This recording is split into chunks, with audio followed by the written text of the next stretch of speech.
because I'm going to tell you right now, I completely regretted it. Okay. So I'm one of those. For everybody watching on YouTube, welcome into the stream today. We are going to be talking to a bunch of Trump supporters and why they voted for Trump. Thank you for tuning in. Our first guest of the day, Jasmine, just came up here and told us that she voted for Trump and you regret it. We are going to go ahead and move on to the next guest. But before we do, Jasmine, can you tell us why you regret voting for Trump in a couple sentences?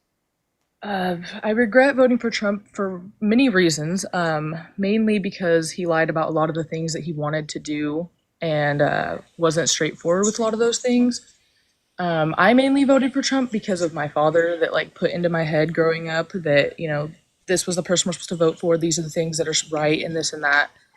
But everything that's going on is horrible, and I completely regret it so bad voting Well, for Trump. well, Jasmine, I think that's very strong of you, and I think that's awesome that you are open to critical thought and to change your perspective on politics based upon what you see as good or bad. I appreciate you for requesting to join, and I do genuinely hope that you have a good rest of your day. And what a way to start the night off, on a stronger note, talking to voters that regret their decision to vote for Trump. And I think now is the best opportunity we've had under Trump's rule of our country to regret that decision for those of you out there that did vote for him. What is going on, Coda? Did you vote for Trump? Yes. Awesome. So why did you vote for Trump, sir? Pretty cool guy. Pretty cool guy. So, Knows. so Coda, I don't know how to like say this in a nicer way. If I did know how to say it in a nicer way, I would. But I'm gonna ask you to please turn your brain on and to give me a little bit more of an intellectual response to my question than that. Okay, well, he just left, so we're going to move on to the next guest. If you're one of the 8.3 thousand people watching on TikTok, thank you for being here with me. And if you are just now tuning in to the YouTube live, thank you so much for being here. For everybody watching after it's live, thanks for watching the replay. But yeah, we're going to go in and get that YouTube stream up on my laptop so I could say hi to y'all right now. What is going on, Ty? Did you vote for Trump? Yo, can you hear me, my guy? I can. Did you vote for Trump? I did vote for Trump, and I'm gonna say I'm not gonna be like Jasmine, the last person was in here that's gonna regret their decision for voting for Trump, because there's many reasons why a lot of us voted for Trump, and obviously you probably heard this many times. The left has gone way too goddamn far, man. I think you can agree with me on that. If you really believe that Biden is not, or I'm sorry, if you think Trump is crazier than Biden, you, my friend, have gone way too far. You, my friend, have gone too far. All this shit that you spiel on here every day is a bunch of crap. That's all I'm going to say. Thank you. Or you're going to leave now because you're not going to entertain a debate because you can't have a conversation with somebody that disagrees with you. And he did exactly what I said he was going to do after I said it because I'm all too familiar with the personality types of individuals that come up onto the live. And I could read these people like a book. So for everybody watching, yeah, he came up here, he preached, and he left. What a very typical beta male. And what is going on our new guest, Tris? What is up? Did you vote for Trump?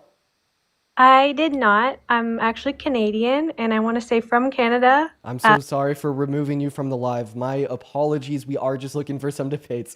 I am so sorry. Hey, Luke, thank you so much for the 10-pound donation over on that YouTube live saying Happy Monday, Dean. The best debater is back on screen. Well, I appreciate you so much for the compliment, Luke. I do think there's a couple people out there that are much better debating than myself, but I do appreciate you for your kindness. I'd also like to thank, let's see, Frankie with the $5 on Venmo, Rachel with the $4 on Venmo. And then Seb with a $5 on Venmo from 40 minutes ago. I apologize for not seeing that sooner. Go ahead and drop a MAGA down below in that TikTok live chat if you do want to come up here and have a discussion with me. We are cycling people in and out all day long, y'all. Just like Vans. We got Vans on the live. What is up? Did you vote for Trump? Oh, I'm sorry. I was liking the live. My bad. No worries. I appreciate you for liking. Don't apologize. Preferably, if you want to come up and debate, put a MAGA in the chat. It's much easier for me to load people up, and it definitely ensures that the people who are coming up did vote for Trump. So we got the next guest loading in right now. Hello, Tree. Did you vote for Trump? Tree, hi. Did you vote for Trump?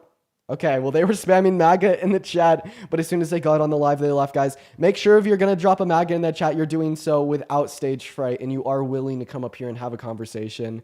Next, two guests are loading as we speak. What is up, Kodak? Did you vote for Trump?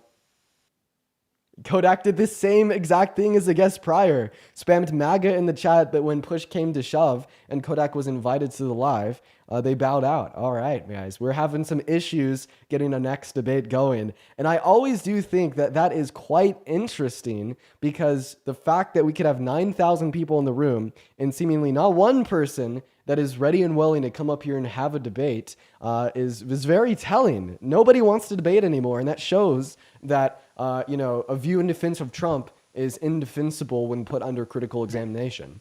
What is going on, CT and Craig? Did you guys both vote for Trump? Yeah, I voted for Trump. All right, CT voted for Trump. What about you, Craig? Yeah. Awesome. All right, well, I'm going to go and give you guys the mic. Sorry for you. Um, And then Craig, you sold you've yourself given out. your I heard the vote. M in the background. You are British. Now it's just you, CT. Why did you vote for Trump? Well, I believe Trump's doing everything great for America. I believe it's about time somebody steps up that's actually awake. That's actually awake. Wait, so you voted for him because he's woke? I'm I sorry. just That was a really cheap shot, huh? That was pretty cheap, yeah. Yeah. So what's your favorite Trump policy? My favorite Trump policy would gotta be the tariffs. The tariff. So could you tell us what a tariff is? A tariff? Mm-hmm. How about you? Do you define a tariff? After you do, sir. No, I'm asking you. I'm not going to answer because I think the only reason you're asking me is because you can't define it yourself. I can definitely define it. So do it. A tariff is something you impose on a country.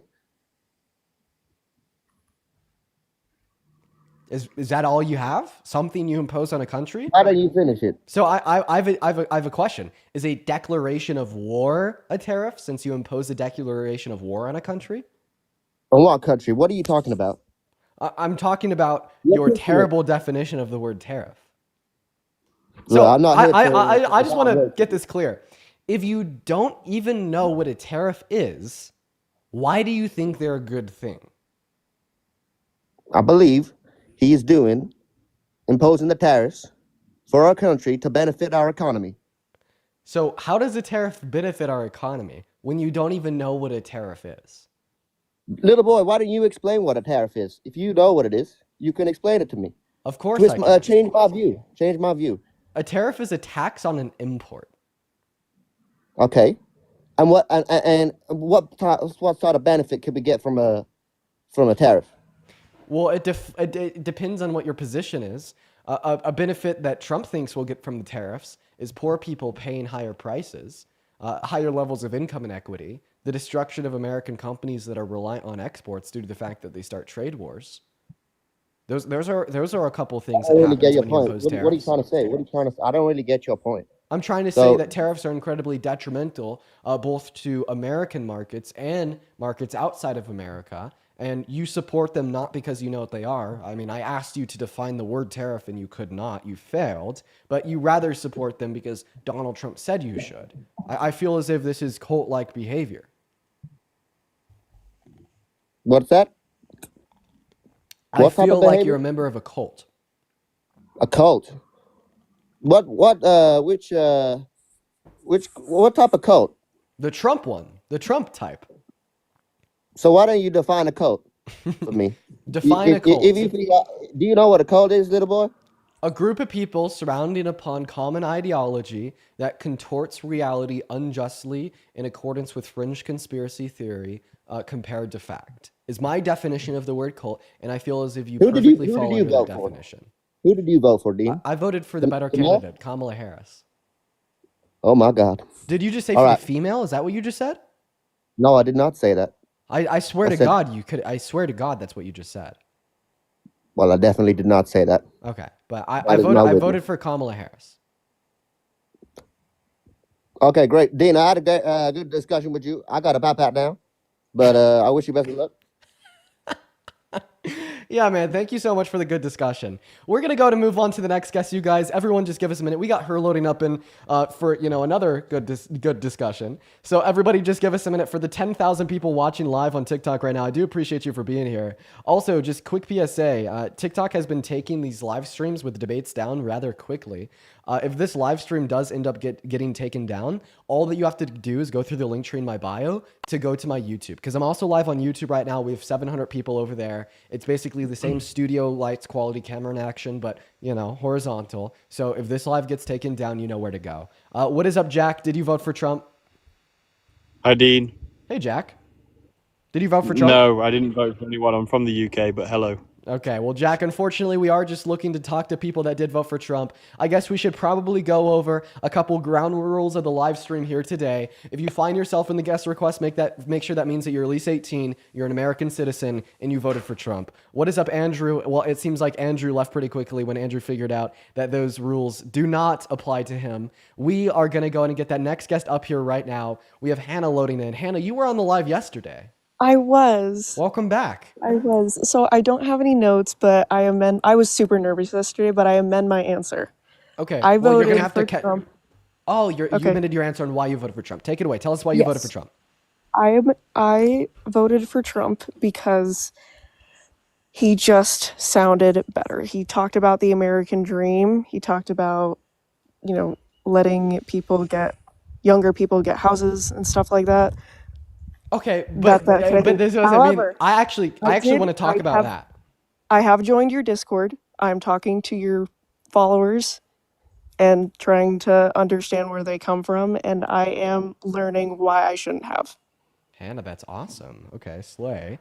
Well, we're actually going to use one thing you just said as an example to demonstrate why you shouldn't have. You said that he sounded better, talked about the American dream, and put a preference on younger people buying houses. Could we agree that a big reason young Americans can't afford houses right now is because houses have become more expensive? Yes. Can you please explain to me any housing affordability policy that Donald Trump has? No, I haven't looked into it. I will be so 100% honest. I didn't research at all. He just sounded better. That is the only thing. He talked about the American dream. Well, and that was it. Hannah, I think what you're describing right now is a true depiction or caricature. I can't even pronounce that word, so we're just going to get that one off this. A true depiction of why the average American did vote for Trump in this election. It didn't have much to do with his policy, his plans, what he was actually going to do, but more so with the fact that he sounded better. And I will give that to Trump. He is able to kind of spin this web of lies to get people to support him out of willful ignorance. And I feel like that's the only reason Trump has made it so far into politics, because he's realized that you could straight up lie to the American people, say whatever they want to hear, and deceive them, and you will gain their support. But I can prove this to you on this topic. So you brought up the fact that Donald Trump preached about making houses more affordable for younger Americans. Donald Trump had no housing affordability, no housing affordability policy. Right. Zero It was and just none. he was more passionate about it. And that was just the thing. That's how you get people. And then the other reason was just even though Kamala is a separate entity from Biden, I just didn't want the possibility of a repeat. Even though it wasn't that bad, it also wasn't that bad for me personally under Trump. But that's me personally. Okay, well, here's the second step. Name one bad policy that the Biden-Harris administration passed. Because I have a feeling the only reason you associate some of the bad things that have happened in our country in the last 4 years as being caused by their administration is because Trump told you that too without evidence. Well, this is kind of controversial. I didn't agree with we talked about this, the open border thing. I think we should reimagine the whole immigration process, and I've been learning more about that from your Discord as well. But I think we should reimagine that, and instead of letting a lot of people in, we should make it easier for people to get properly vetted and come into the country.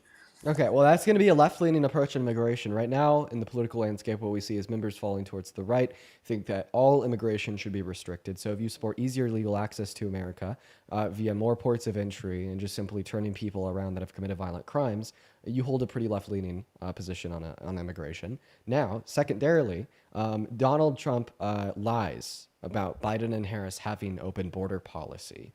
Biden and Harris removed some of Trump's ineffective border policy But the main reason why we had high levels of immigration under their administration was because Title 42 expired, and a lot of people from Southern Latin America wanted to come to America because their living conditions had been made so poor by the pandemic, and they were significantly better here. Okay, right? And they tried to address this by passing bipartisan border legislation through the House and the Senate to expedite the legal process because we needed that.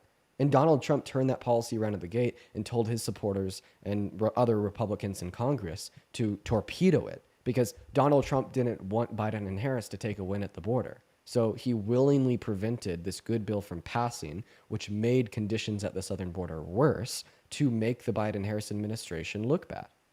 Okay. Okay. That makes more sense. Okay. I don't have anything else. I'm getting nervous again. Well, Hannah, I appreciate you for joining us, and I hope that you have a good rest of your day. You too. Bye-bye. Have a good one. We are going to go ahead and move on to that next guest right now. Make sure if you're in that queue that you voted for Trump. It seems like Hannah's coming around and could be libbed out, which I'm surprised about because the conversation I had with Hannah yesterday, I wouldn't have assumed that's possible. So, I mean, look how much progress people can make in even less than 24 hours. Real quick, I'd also like to thank, once again, Anna with the $10 donation on Venmo. Anna says, my mom, a teacher of 24 years, is so impressed with you. This donation is in her name. So it's in the name of Maggie. Thank you, Maggie. Everyone, show some love to Maggie. Yeah, what is going on, Edgar? Did you vote for Trump? Hey, my bad, Dean. I was tapping the screen, man. No worries, no worries. Edgar, I appreciate you for double tapping. Okay? Never stop double tapping. Never stop double tapping. We're almost at 1 million likes. That's pretty sweet. Yo, guys, also, if you want to support me, if you want to support the stream, if you want to keep these streams running, you could support me through the link tree in my bio, or you could find my Venmo, my PayPal. But yeah, we got our next guest loading up right now. What's going on, Jamin? Hopefully I'm pronouncing your name right. Did you vote for Trump? Yes, I did. Okay. Now, why did you vote for Donald Trump? I liked him, but first I want to take a step back. Do you realize that part of Florida is in the Central Time Zone even? No, I'm unaware of the time zones of Florida. Yeah, so part of the Panhandle is actually in the time zone. Oh, And I noticed you kicked a dude from Florida because you said that it wasn't yeah, 2:30. honestly, whatever. I just trusted the chat. Mob Mentality said that it was all EST. But I appreciate you for letting me know. So Yeah, no problem. You told us you like Donald Trump. So why do you like Donald Trump? Just seemed like the better candidate. Why? I feel like he got more done during his first term than Kamala. So her name is pronounced Kamala. And Kamala? let's test that hypothesis. We're gonna play a game. Do you like games? Sure. Awesome, me too. So here's the game. You're going to name a policy that Donald Trump influenced to get passed through Congress, in which I will then name a policy that Biden and Harris were able to influence to get passed through Congress, and we'll see who runs out of policies first to determine who got more done. Is that fair? Policy for policy, ban for ban. Are you ready to run it?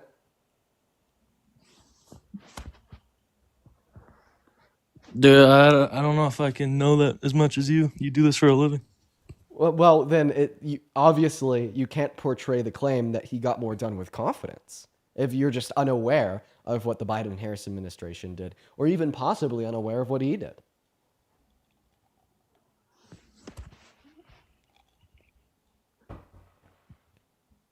I mean, what do you want to talk about? Why you voted for Trump, but you've only been able to give me one reason why you think he was a better candidate, but it seems like you don't have that much confidence in your reason. America first. How does Bringing Donald Trump back- place America first? Bringing back jobs to the U.S. Bringing back jobs to the U.S., and how is he doing that? Part of that is part of the tariffs, actually. Part of the tariffs. Okay, is there anything else? He's bringing back bigger corporations from overseas to the U.S. Okay. So, Bringing back industrialization to the U.S. Creating jobs. okay, just creating jobs with tariffs. So there's one thing that I want to point out here. Tariffs are not good for an economy when they're implemented in broad strokes, and they're not that good for jobs either. Now, I do understand that tariffs can incentivize some companies to move to America. It's more likely than not that a company will not move to America because of the very costly upfront expenses of resettling their company, but they'll rather opt to wait out the tariffs where they're producing outside of America. And it's also the case that these broad blanket tariffs have reduced consumer confidence and reduced consumer expenditure. And now we're projecting a 3% recess in our GDP in the first financial quarter of 2025. Okay, and if we were to enter into a recession, like the Atlanta Fed is projecting we may be, and like Donald Trump even conceded we may be, that will not be good for the American economy, that will not be good for American jobs, and that will not be good for American producers. So it seems like these broad blanket tariffs are not putting America first. Mike, can you circle back to what you said in the beginning of that? Sure, I'll just repeat what I said in a sentence.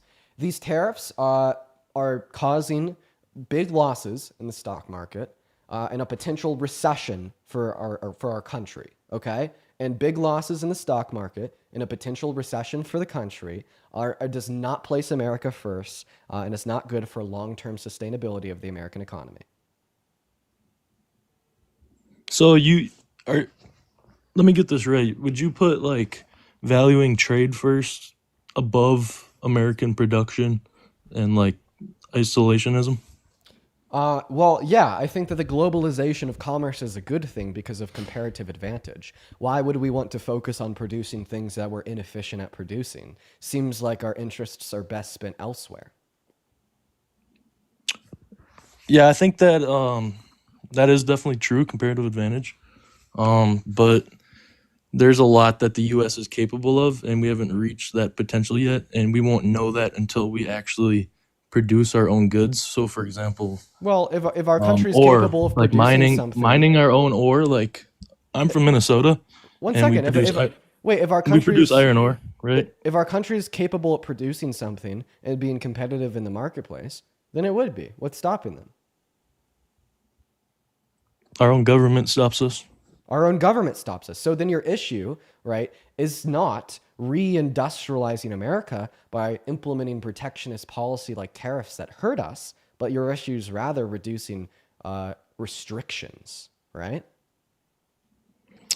Yeah, but the thing is, a lot of it doesn't get passed because of conflict. Okay. Well, if you want to reduce restrictions and regulations, what's a more restricted market?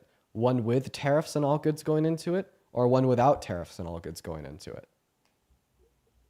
Tariffs, but that's the point. Is like it's So if you want to it's reduce restrictions and regulations, an American first policy. so you're going to reduce restrictions and regulations by increasing restrictions and regulations? If that brings back jobs to the U.S., yeah. If it brings back more workers Well, and industrialization we've of already U.S. went over companies, that. then absolutely. I mean, typically a recessed market is not a market that's good for job growth, right? And then not to mention that tariffs also hurt American producers that are reliant on exports, because what happens when we impose tariffs in other countries? They just impose them right back on us. That's why every single time we've increased tariffs on China, we've bankrupted American farmers in the process because China reduces the amount of soybeans that they import from us, right? When Donald Trump first imposed his tariffs on China in his first administration, him bankrupting American farmers was so bad, he had to bail them out with subsidies through Congress. But let me guess, you're going to ignore that, and you're just going to say, but it places America first, right? It places America last. And I mean, that's not all that Donald Trump is doing to harm our economy. Okay, his mass deportation will cost $100 billion per year, plus $175 billion in upfront costs, and it will recess GDP growth in the next 10 years by upwards of $1.7 trillion. So when we compartmentalize that alongside his blanket tariffs, he's actively working to hurt, harm, and destroy the American economy. And then when we compartmentalize those facts alongside his tax cuts, that will only benefit people making over $395,000 per year when we factor his tariffs into account. On top of him hurting the American economy, he's also just furthering wealth inequities, making it significantly harder to live for anybody that's not a member of the top 3%. So I keep hearing you circling back to saying these tariffs are the main cause for prices. Are you like solely blaming tariffs for the rise in prices? For the rise in prices of some products, of course.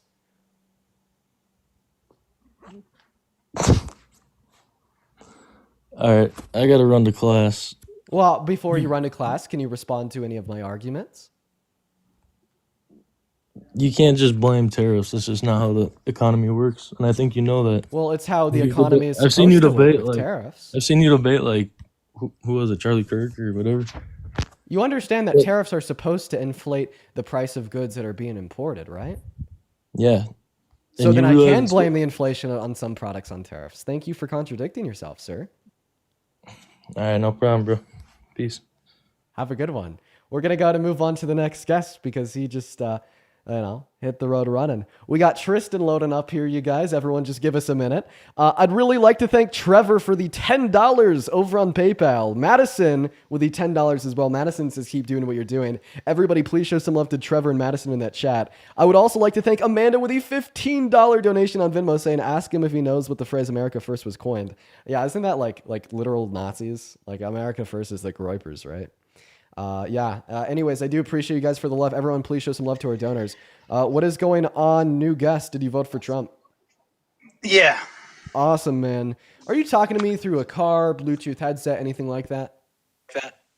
How about that? 10 times better. So why did you vote for Trump?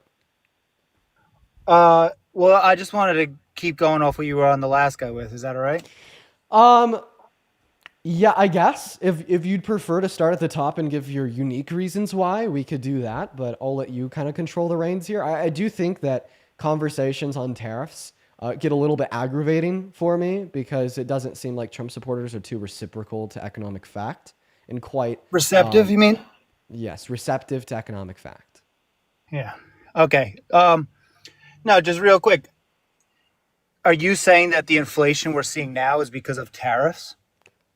On some products, maybe, but I mean, I'm pretty sure he postponed his tariffs on Canada and Mexico until April 2nd. I wouldn't attribute much of the inflation we're seeing now to tariffs, as I believe we'd have to wait until April 2nd. But maybe we could attribute some of the inflation we're seeing right now to things related to tariffs, such as a plummeting in future markets. Yeah, well, of course, uncertainty is, the number one thing that can cause volatility in the markets, and the market makers are going to capitalize on that on the way up and on the way down.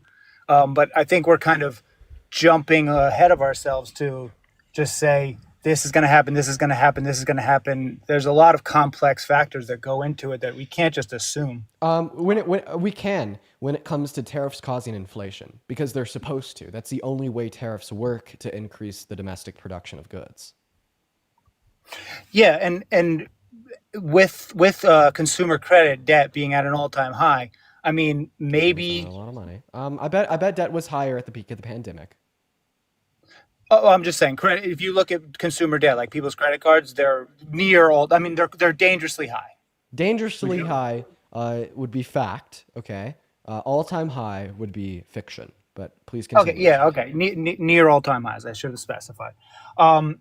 So, don't you think that maybe it would be a good idea for the average American to kind of think twice before making purchases if it's just going to lead to this spiral of debt and inflation that eventually we're going to have to pay the price for? Are you asking me if the average American should be more financially responsible? My answer is yes. Yeah, so I mean, I'm sure you understand how all this works. Right now, the reason interest rates remained high is because the employment rate remained high and the inflation remained high. At some point, one of these things has to give to get back to a normal baseline. Now, is Trump ripping the Band-Aid off, and could it be ugly? Sure. But at some point, this has to happen.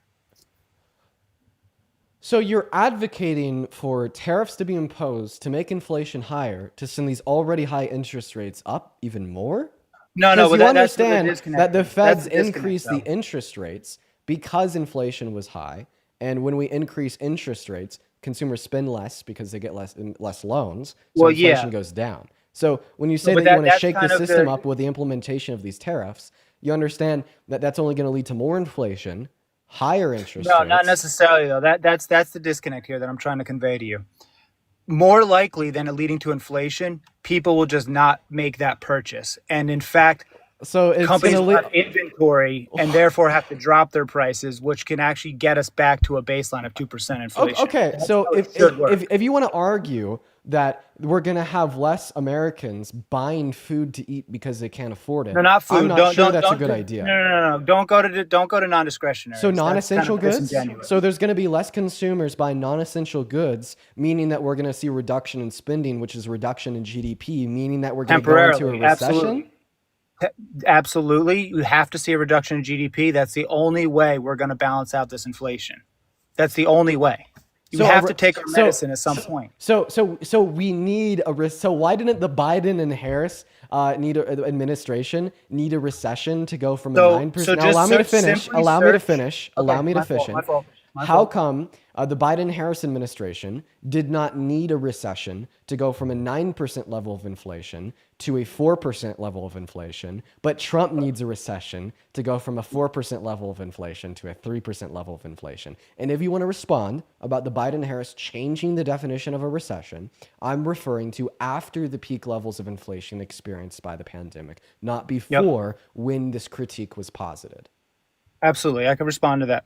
One, everybody knows that the last 2% is the hardest. It's not that hard to get from 9 to 4. 4 to 2 is the challenging part, regardless of who's the president. Would you agree on that? I don't have the data to support that. And by the way, right now, last month, the level of inflation was at a 2.9%. So I just want to clarify, the Biden-Harris administration was able to get macro inflation from 4 to 3 without an inflation, without a recession. So how come Trump needs a recession to go from 3 to 2? Okay, so two things about that. One, you can say that we haven't been kind of in a recessionary feeling. The Republicans who voted for Trump have been trying to tell you guys for the last 2 years that we're in a recessionary feel. It just hasn't been labeled by the government because there's been contraction of spending. People are spending less and starting to tighten up because they're running out of consumer credit and because they just saw the writing on the wall. Biden and Kamala stood up there and said, this is a booming economy, best economy, strongest economy. And we're trying to tell you guys, no, you don't realize what's on the horizon. Now that Trump's been in office for 2 months, you guys can't put all the blame on him. Do you want to put 50% of the blame on him? Sure. If you guys can't say it's 50-50 from Biden spending 1.8 trillion, increasing our deficit in year 5 after the pandemic, that's disingenuous. You have to put credit where credit is due, and it should fall on both parties. You can't just say it's all because Trump's going to put some tariffs. So then how come the Atlanta Fed projected a 4% growth in our GDP in the first financial quarter of 2024, the day Trump walked in 2025, the day Trump walked into office, but 1 month later, after the enunciation of the House's Republicans' revised budget for his tax cuts that disproportionately favor the ultra wealthy and his tariffs and other related policy, which is aimed to hurt America and the people living within it, they're now projecting a 3% recess in GDP growth. And then So if you secondarily, look at- all this talk about how you feel as if we've had this recessionary feel to the economy in the last couple of years. Well, I value facts over feelings. Provide me one example of 2 financial quarters since the pandemic where we have had slowed or a negative growth.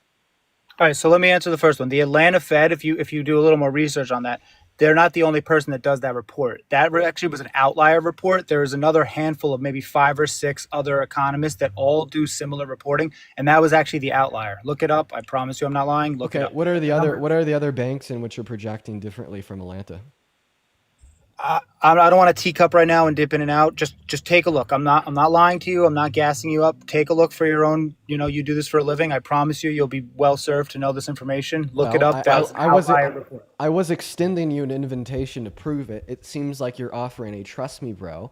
But I would also like No, to don't add trust here, me. Weren't Look you it up yourself. weren't you just telling me 5 minutes ago that we need a recession for Trump's tariffs to be effective? So in other words, no, because don't twist me, most please. economists are not projecting a recession, Trump's tariffs so far are going to be ineffective? Okay, so if you look back, go in ChatGPT or Google or whatever, and look at news articles from 2021, 2022, 2023. Every year, economists were calling for a recession to come, whether it was going to be a hard landing, a soft landing. There was supposed to be some sort of recession because when you invert the yield curve like they did and you print this much money, eventually you have to pay the piper. It's a fact of life. Wait, I Doesn't have matter a question. about Trump or Biden. Who If Biden was printed- in office right now or Kamala, there would still be a recession looming regardless. Wait, I have a question. Who printed more money, Biden and Harris or Donald Trump? If you take away COVID relief, it was very similar. So actually, you're wrong. Both about 4.4 trillion if you take out COVID relief. So according to the CBO, Donald Trump spent $8.6 trillion, and Biden. Yeah, and Harris half of spent- that was COVID relief. Well, I would appreciate if you let me get there. And Biden and Harris spent $4.6 trillion.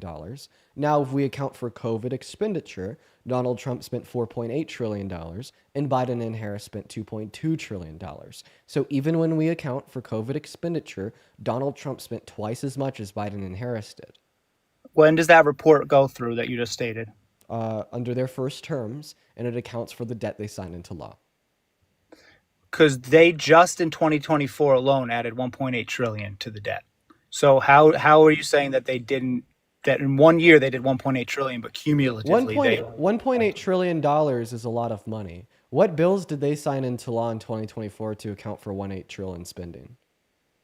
I'm saying that they in 2024 the national deficit was 1.8 trillion under Biden. 5 years removed from the pandemic. So you're 5 years removed. So exactly. So you're obfuscating from the point that I made.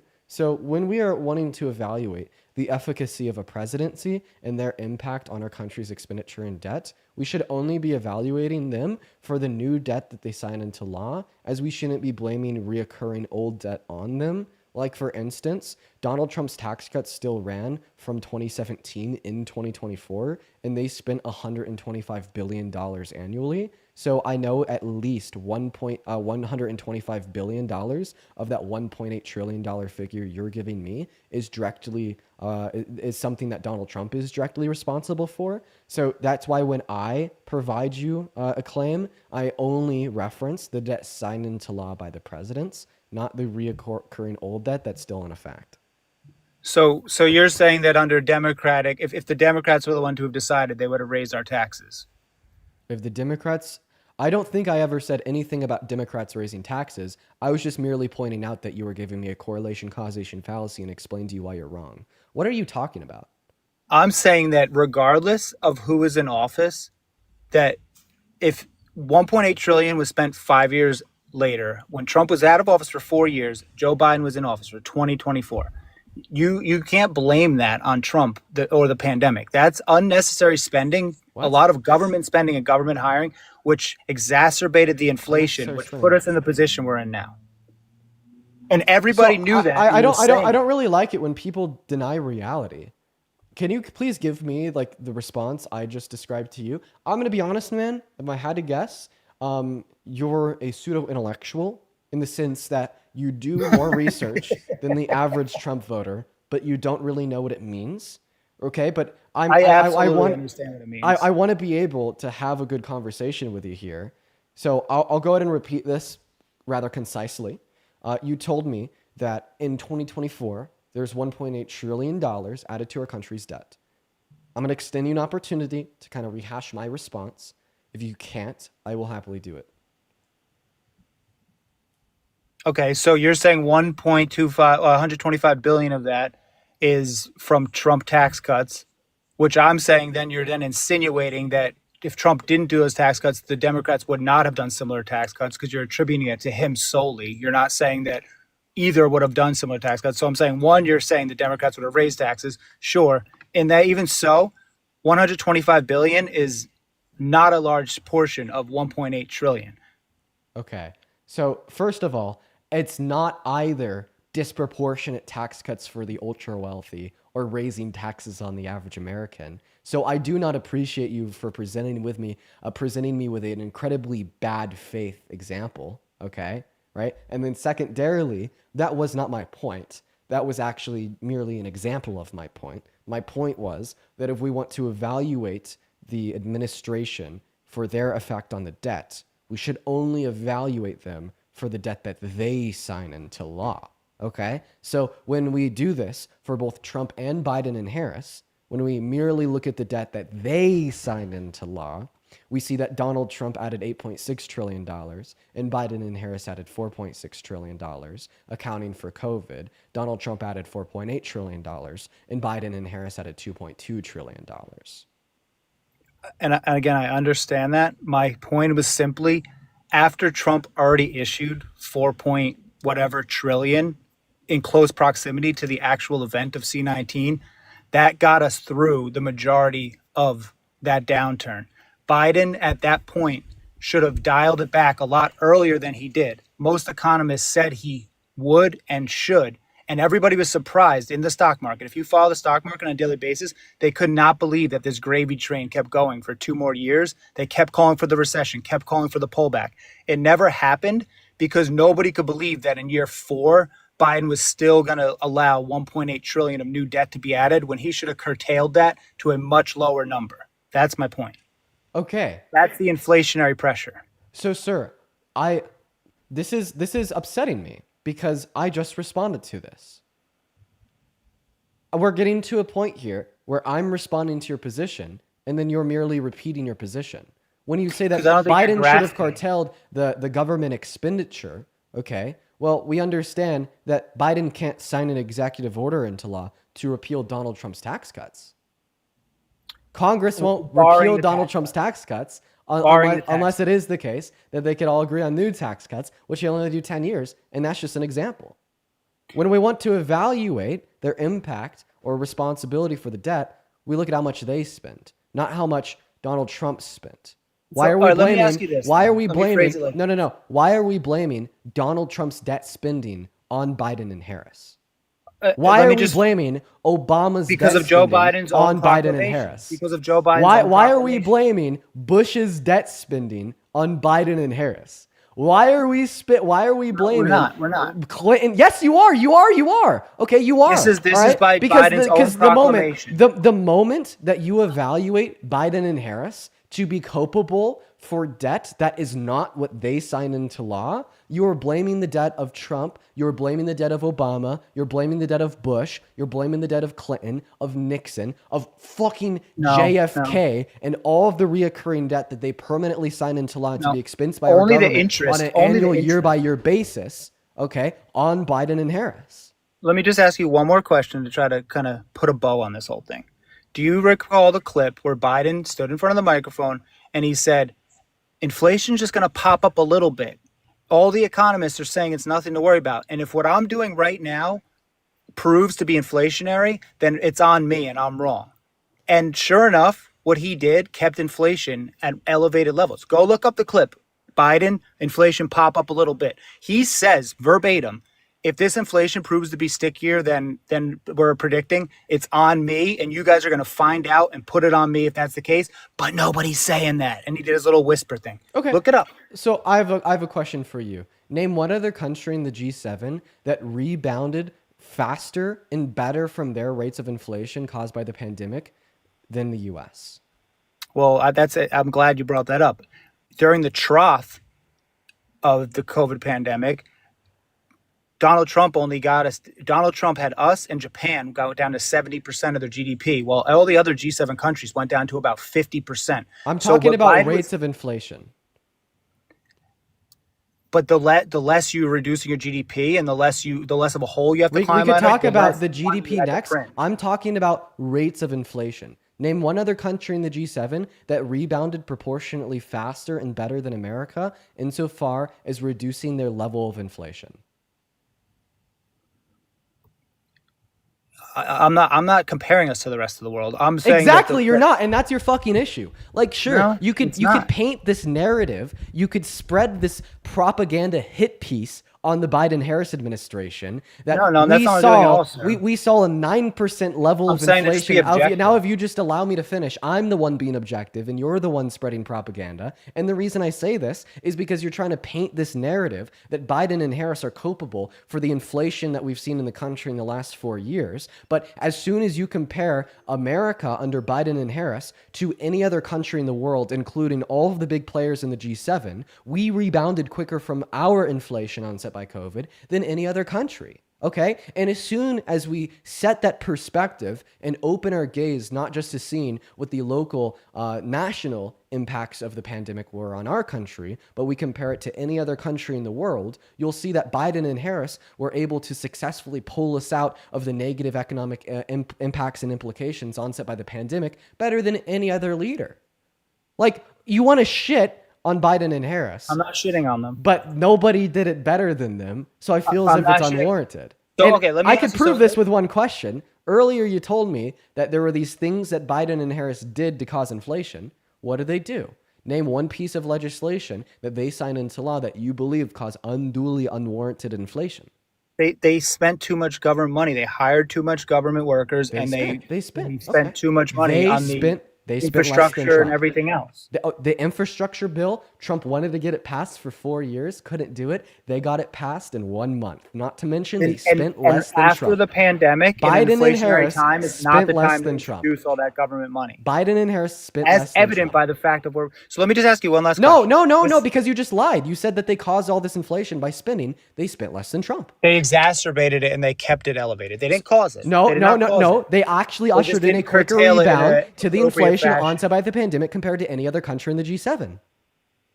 Let me ask you one more question. No, because you're If not you were to responding just to put what a- I'm saying. You're not No, responding to I'm what I'm agreeing saying. with you. You're No, saying they dude, I'm not- exacerbated it and elevated it.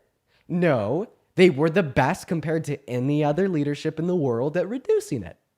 You're saying they spent so much money, they spent half as much as Trump. Both of your claims are wrong. Let me ask you one more question. Of course, you want to ask me something compared to responding to what I said because you can't. Go ahead. No, you don't want to hear my response to that. I've already responded to that. I'm not saying it's all their fault. I'm just saying that no one should say that they did the best job possible. They left some stuff on the table as far as like if on a scale from 1 to 10, they might have done a 7. You guys are acting like they did a 10 plus. They did not. Okay. And Joe So- Biden, from his own words, said So that. what should they have done that they didn't do? Not introduce so much government spending. Like the infrastructure deal, great. Yes, we needed that, sure. But maybe now was not the time to spend all this money when we're already in an inflationary period. That was one of the best decisions they made. Can I tell you why? Okay. Sure. What was happening to our GDP in 2022? You were actually starting to talk about it earlier. It was pulling back. It was pulling back in 2022, and we Yeah. were getting ready for a recession, right? Exactly. That's my whole point. That's literally my point. And how did we go from pulling back, preparing for a recession in 2022 By spending government money. to having so much growth in 2023? By keeping quantitative but easing more, going but longer more than we should have. specific than just spending money. You literally But just proved my where point were for they me. spending the money on? You literally just proved my point for me. No, That's you're my proving whole my point for me. Is we You're were proving- already No, going answer my into a question. recession. Where were they spending the money on? On things like the infrastructure bill, which served the sole purpose of funding American jobs. Why did the vast majority of Congress in 2022 agree that we had to spend close to $500 billion on new infrastructure? I can promise it wasn't random, because when we spent that money on infrastructure, that money was going directly into the pockets of American workers. What happens when there's more money in the pockets of American workers? We have consumers that are more confident in spending more. And I have a Yes. question. Does anything avoid a recession better than having consumers that are more confident in spending more? Absolutely not. That's my whole point, dude. So you This literally just told me recession was that they looming. possibly couldn't Hold on, have no, spent let me that money respond. Please let me better. respond. And Let me that's respond. why the Let me Biden-Harris respond. administration did it better than any other leadership in the G7. Please let me respond to that. Of course.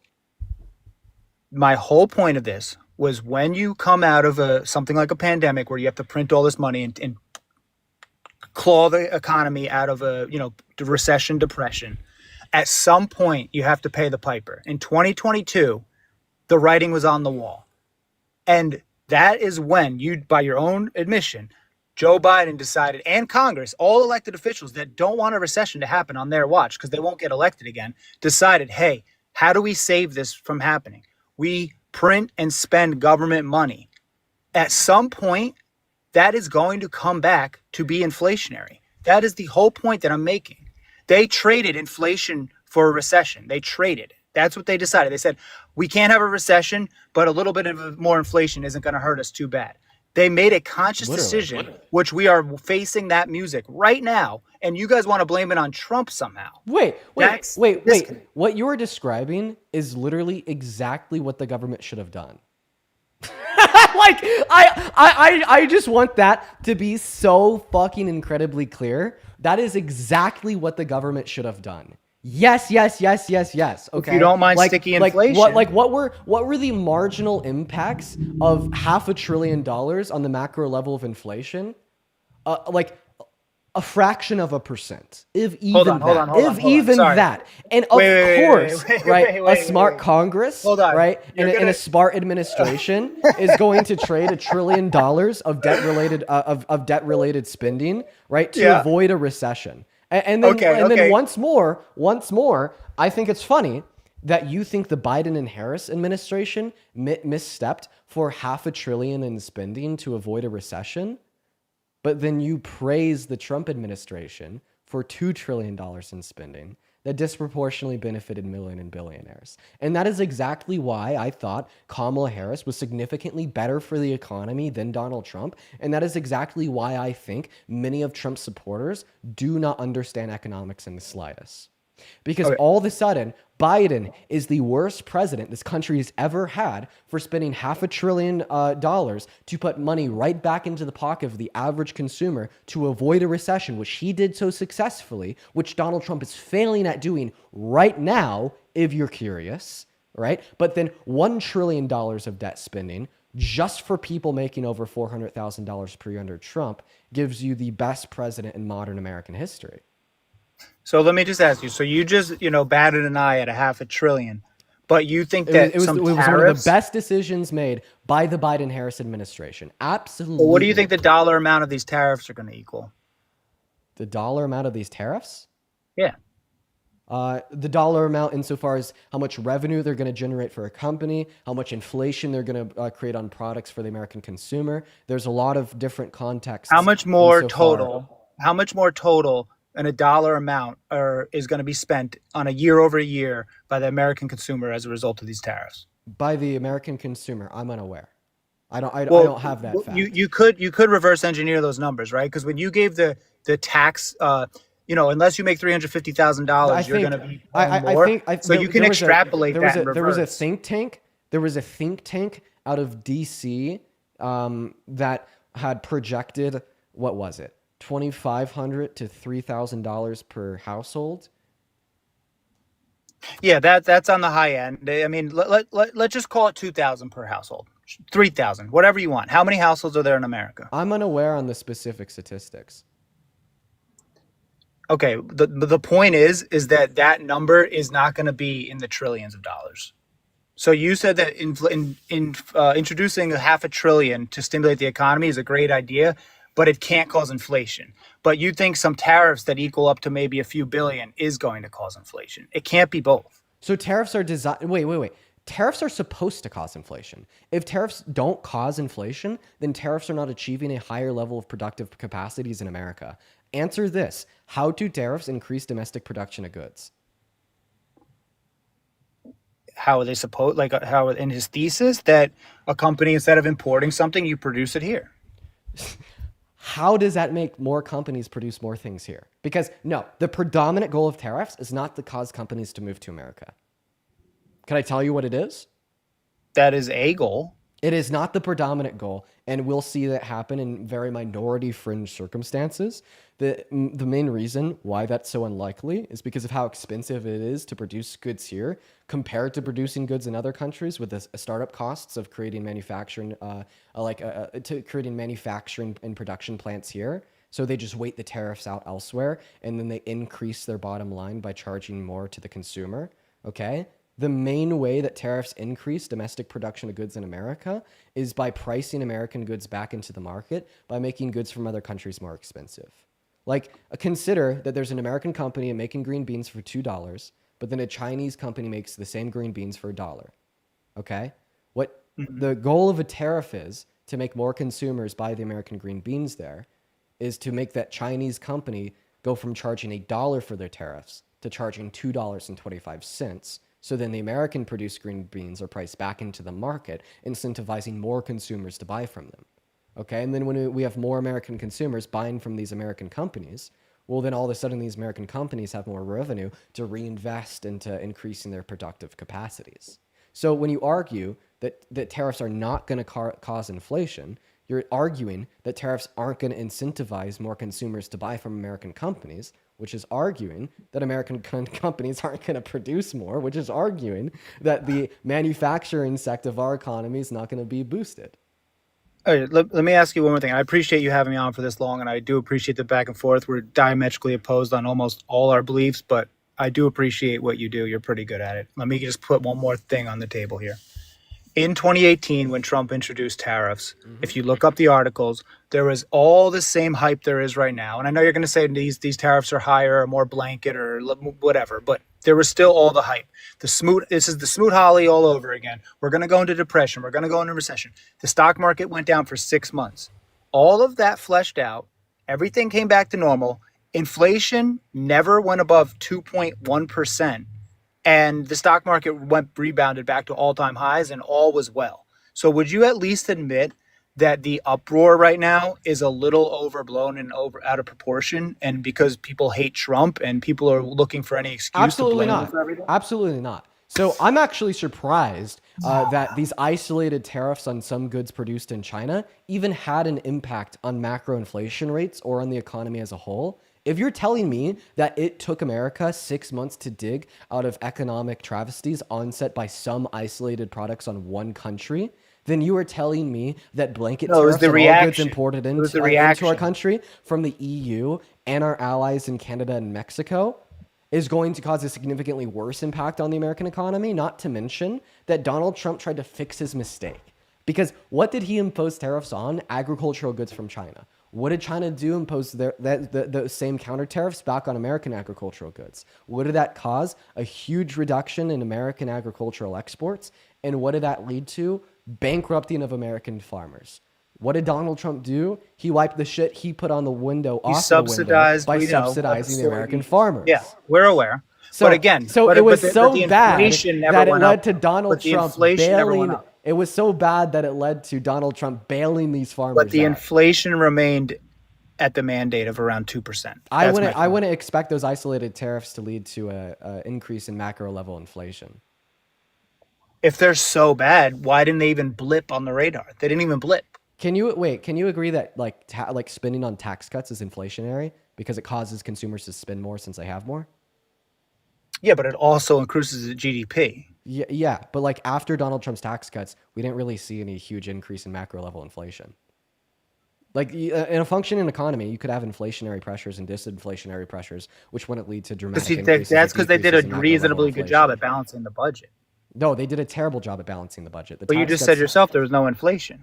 Wait, that has nothing to do with how much they're spending in comparison to how much they're taking in. A balanced budget means your assets and your liabilities, how much you're spending and how much you're taking in. Donald Trump's tax cuts cost $1.9 trillion. Meanwhile, it only generated $6 billion in government revenue per year. If you think that's a good investment, you should probably never touch a checkbook in your life. Well, hold on, but before you went back to Bush and Nixon and every president. No one has to say that because you got a tax cut in year 2018 that you had to spend that money in 2018. Maybe some of that money that they saved on those taxes was spent in 2023 under Biden to keep the economy up. You can't take it from one. You can't say that money had to have been spent the year you didn't pay taxes on it. And I'm They could not have saying that. invested This that. was the They could have projection of invested the that into their entirety of stock the. market. They could This have was, bought real estate. this was the projection of the entirety of the tax plan, all 10 years, man. Just look up the 2017 macroeconomic impacts. The effects of the 2017 the macroeconomic effects of the 2017 tax reform bill. It's by 2 Harvard professors. It's a 36-page study that would demonstrate how much it increased GDP and government revenues. It was So, terrible. Piss poor, okay. terrible at increasing government revenues. Let me ask you one last thing. I know I said that 3 times already. You won't respond to anything No, I'm no, saying. I think I responded. I'm just saying that you're acting just like the money no, saved couldn't have been spent 2 years later. But it was a study that also evaluated money spent 2 years later. It was a study of the lifespan of the bill. So it accounts And- for exactly what you're describing as an issue. But the money was spent because all these companies that were Was it? so-called price gouging and using their pricing power and pushing prices up, people kept spending. So the money had to have come from somewhere, and to not credit it and at least part to the tax breaks would be disingenuous. It's not disingenuous if I have a study to prove myself right. Come on, bro. You're being disingenuous. But the study's not. Oh, you don't even know what the study is. Yes, please be a cultist and dispute the study without reading it. Super No, intelligent. I'm saying, what is the study? I'm trying to ask you, like, what is the study? Does it go that in depth? It's a 36-page study by 2 Harvard economic professors, one on the right, one on the left. And when was that it written? Evaluates the impacts of the 2017 Tax Reform Act And when was it and written? the 10-year lifespan of the bill. What's the date on that? I think it's 2021, and it evaluates But what's already that's what I occurred in just said, though, projections. bro. I just said 2023 was my example. So you're citing a study that's 2 years prior to the example I just It gave. included How is what have that- already been seen and projections. Projections are projections, bro. You can project whatever you want. Economic Let's see estimates are the study. predicated on mathematics and very reliable algorithmic know-how. That's why We it's were 36 projected to go pages into long. recession in 2022. So We didn't. are you saying because it's possible that it's incorrect, it is therefore incorrect? I have I'm a saying to question. say Does the one military way or the lie? other. Wait, does the military lie sometimes? Does our government lie sometimes? People lie. People Yeah. are imperfect. Studies are not perfect. So I have a projections are question. not perfect. Is the government perfect, or does the government sometimes lie? All humans have fallacies, including the government. Does that mean that it's possible that the government lied about 9/11 and it was an inside job?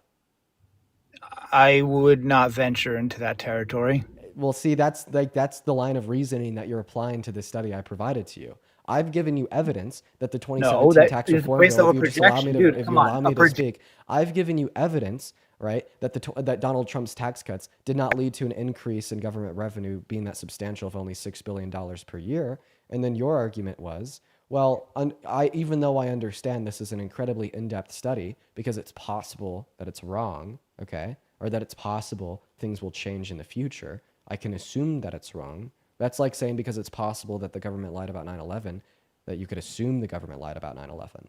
But obviously, a smart person would say in response to that, no, if you think 9/11 was an inside job, you'd have to Don't give me straw reason man to, me, bro. you'd Don't have straw to give man. me reason to dispute what already exists. So Don't I just, straw man. this isn't a straw man. You just don't I know know. how to track an argument.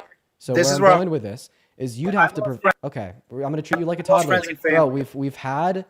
we've had an adult discussion so far. Don't start acting like a toddler now, bro. Like seriously, if you start acting like a toddler now, I'm going to kick you. You're crashing. Stop crashing. Get a hold of yourself. Thank you. Thank you so much. Anyways, so all that I'd ask for you is to demonstrate to me a study in which would say that the TCJA led to greater increases in government revenue. Because right now, all that you have is an unsubstantiated, weak hypothesis where all current evidence would indicate otherwise. Okay. I'm not taking it to that extreme. Okay. I Well, then you don't have a understand claim. what you're trying to say. Then you don't have a justified claim. I'm just saying a study done in 2021 is not exactly the best representation of what's happening now in 2025. So give me a better representation by indicating to me updated information in which would suggest the contrary. The information is just look at the economy. We've sustained a strong economy well past everyone predicting that it was going to come down in 2021, 2022. You seem like a It smart guy. exceeded expectations. You seem like a smart guy. Do I need to explain to you what a correlation causation fallacy is? I've been explained many times. Okay, well then you know that your argument's bullshit. You can't just assume that something happens in the economy is to blame on Trump's policy. And if you want to push that that's acceptable, well, all of a sudden I'm going to blame the economic impacts of COVID on Trump's policy just to be an asshole. Yeah. Let's look at the economy in April of 2020 when we had a 14.8% level of unemployment.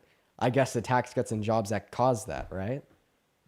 Now you're going to want to start to isolate for external variables. I never took it in that direction. And ask me for a study. I never took it in that direction. You I sure was, did. You told me that you didn't need a study and you could just look at the data of the economy on the macro scale. Well, motherfucker, I'm going to do that too, and it's going to yield some So very you'd rather undesirable look at a conclusions. prediction, a predictive study, a forecast, rather than actual what happened, material, like you witnessed it. This is You wait. can This call is it a material correlation, this causation. is a It's material reality. this is a material examination of what happened during the first 3 years of the tax cuts being implemented, with a projection of the last 4, and that is the most reliable basis that we would have to make a claim on the subject. Once again, I'm providing you with a public, open, and free mic to present me with updated information, which would suggest otherwise, and that is the only way that you could counter my evidence. You cannot rhetoric your way into concluding that Dean is wrong, even though Dean is the only person with a goddamn study. You like, no. Don't give me a trust me, bro, to substantiate that I'm wrong and you're right. Give me evidence to substantiate that I'm wrong and you're right. All right, so Give let me me an just let me updated ask you one study last thing. that would show that the One Tax last Cuts thing. and Jobs Act led to any greater increase in annual government revenue beyond that of $6 billion. Okay, again, that was not even my argument to begin with. So you can take the W on that, whatever you want to look at it. That was not my point. My point is quite. Awesome, man. I do appreciate you for coming up and having a conversation with me.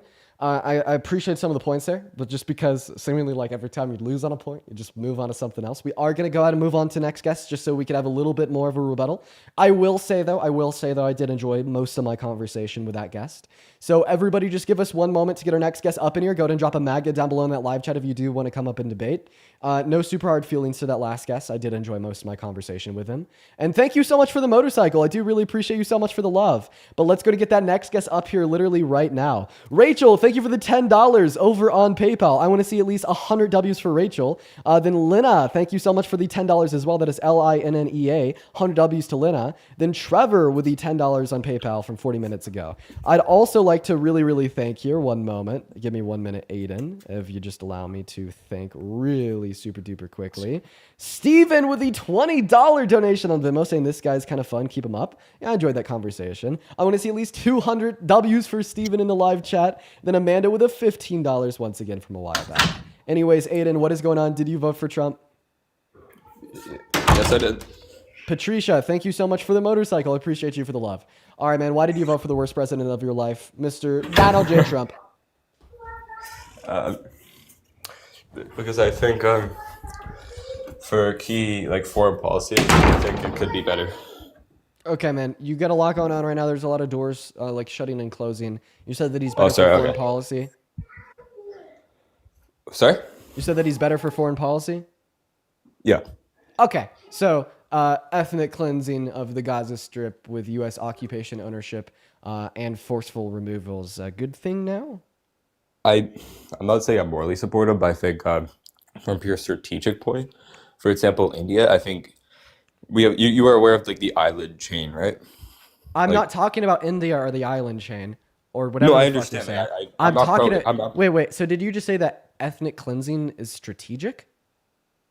No, I'm saying the Israel having Israel and the Middle East as an ally is strategic. I'm so sorry. That wasn't English. Oh, so maybe I'm not understanding you. Could What you did you? repeat? No, can you repeat? Oh, okay. Yeah, I think for the having galaxy.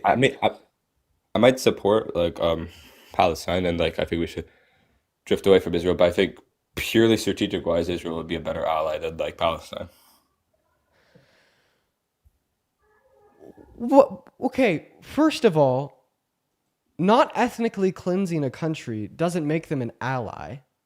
And then second of all, I would support allyship with Palestine not for any concerns of strategy, but rather concerns of humanitarian need.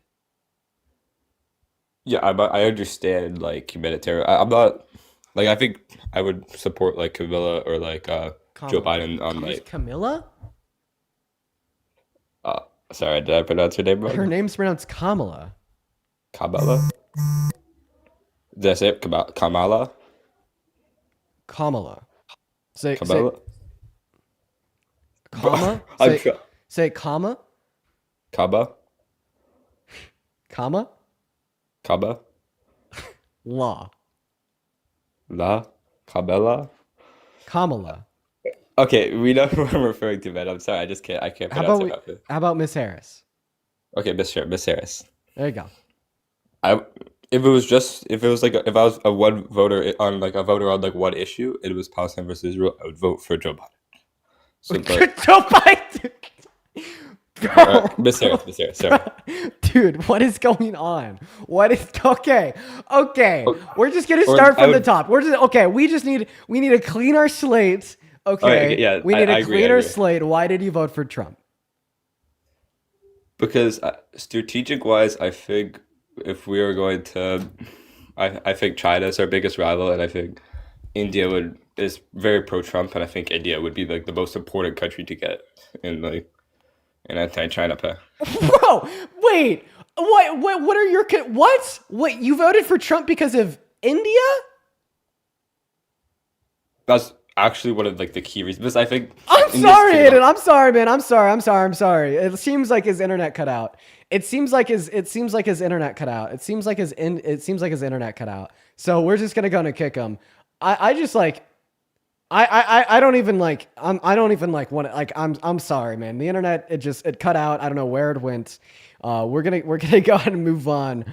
All right, everyone, just give us a minute for everybody loading up in here. You guys, welcome into the live. It's super good to see you. We got Nick loading into the live. Here we go. Okay, all right. What is up? Nick is loading in. There we go. Mr. Nick, hello. Did you vote for Trump? Nick, hello? All right, doesn't seem like Nick's here, so we're going to go to move on. If you're watching on TikTok and you want to come up and debate, go ahead and drop a MAGA down below in that live chat. We'll get you up here for a conversation. Also, guys, we're really close to 2 million followers, so that's 2 million followers, geez. 2 million likes, so make sure that we're double tapping. And then once again, if you want to support the stream, you know how. My Venmo, the PayPal, all publicly available in the link tree in the bio. And you know what? We're going to go ahead and do this too. Yo, Nolan, thank you so much for the 50 Canadian dollars over on YouTube Super Chat. I want to see at least 500 big Nolan W's. Thank you, Nolan. Nolan says, appreciate and support from up north. Love all that you do. Curious if you have any thoughts on the Canadian political situation. You've inspired me to speak out. Before I have thoughts on the Canadian political situation, I got to learn about the new leader. But as soon as I do that, I'll give you my thoughts. But thank you for the love, Nolan. 500 Nolan W's. Brady, what's up? Did you vote for Trump? Brady, you just muted your mic, man. Seemingly you did. There you go. Oh, you unmuted it. Okay, speak with words. Okay, I think Brady's having. What is the good gang? What? Hi, Brady. How old are you? What? Hola? How old are you? Huh? Okay. Bye, Brady. Tommy, what's up? Did you vote for Trump? Hey, what's up? No, I'm from Europe, so greetings from Europe. Can you hear me? Sure can, Tommy. Unfortunately, we are just looking to talk to people that did vote for Trump, but thank you so much for popping up. We're going to go and get that next guest up in here. Thomas, thank you so much for the $20 donation over on Venmo. Everybody, please show some love to Thomas down below in that comment section. Thank you, Thomas. Dude, 200 W's for Thomas. Then Kathy with a $15, 100 W's for Kathy. Thank you. Kathy says, I just love listening to you. Thank you for getting me through my workday. Oh, Kathy, I love you, and I appreciate you for your support. Huge W's for Kathy. What's going on, Joe Still? Did you vote for Trump? Yes, I actually did. All right. Why did you vote for the Don? Okay. So, Dean, I watch a lot of your content. All right. So, to make a good note here, I didn't vote for Donald Trump because I like the man 100%. I voted for him because it's the leader that takes this country to new levels. And I guess, what is your opinion about Donald Trump that makes him so bad in your eyes? I know you have a lot of opinions about him, but like, what is it? Well, you said that you are a frequent consumer of my content. I feel like you should know those opinions. I definitely do, but that's why I asked you, right here and now. Like, what is the 1 to 2, maybe even 3 things? Actually, no, screw the thing. What is the number one reason why you hate Donald Trump so much? The number one reason why I hate Donald Trump so much is he's a horrible, narcissistic, self-centered, unrelentingly good at not giving a fuck about anybody outside of himself guy. That I feel may I be feel like I true. feel like that is the reason why Donald Trump graved Eugene Carroll. That is the reason why Donald Trump's economic policy only serves to people like him, super rich people. That is the reason why Donald Trump was willing to dehumanize and use migrants as this collective cause to scare prejudiced white people into voting for him, causing harm to the migrants. That is the reason why he So told do over you not 30,000 believe lies in during his his first immigration presidency. policies per Not in the se? slightest. Okay. So you don't agree that the influx of immigrants coming to this country was not necessarily a bad thing? Or are you saying more of Donald Trump's way of attacking that was bad? Well, I actually agree with the two things you just said. No, I don't think the influx of migration into America was a bad thing, and I don't think that Donald Trump's way of attacking it was good. Both. Okay. That's fair. That's fair to say. I take the opposite stance on that and say, I mean, I live in Massachusetts, so we are a very blue state. I'm also a Democrat. by Did the you way. know that I voted for Trump. Did you know that a man just killed his fiance because his fiance was an undocumented migrant, and before he murdered her, he looked up, is it legal? Is it okay to kill an illegal human on Google? Well, of course it's not okay to kill anybody. And it takes you right back to like, why is Donald Trump so bad? Well, Why the reason is it why I okay brought for that him to up do was all to this? Why is it demonstrate why okay his for rhetoric Elon is Musk harmful. to say that again? The reason why I brought that up is to demonstrate that his rhetoric is harmful. I mean, seemingly this Google search before this murderer murdered demonstrates that because Donald Trump has perpetuated the dehumanization of undocumented migrants, calling them illegal aliens, that this is literally leading to the murder of undocumented migrants due to dehumanization of them. This guy literally didn't know if it was okay or illegal to kill an undocumented migrant. Like, Okay, how have we I gotten feel to like such a low everything. point where we are just unsure on the morality of killing humans because he thought that they were a quote-unquote illegal? Okay. Okay. A lot of the things Donald Trump says, I will completely agree with you. They're absolutely crazy. They are out of this world, and I don't think many people in an elected office should be talking that way.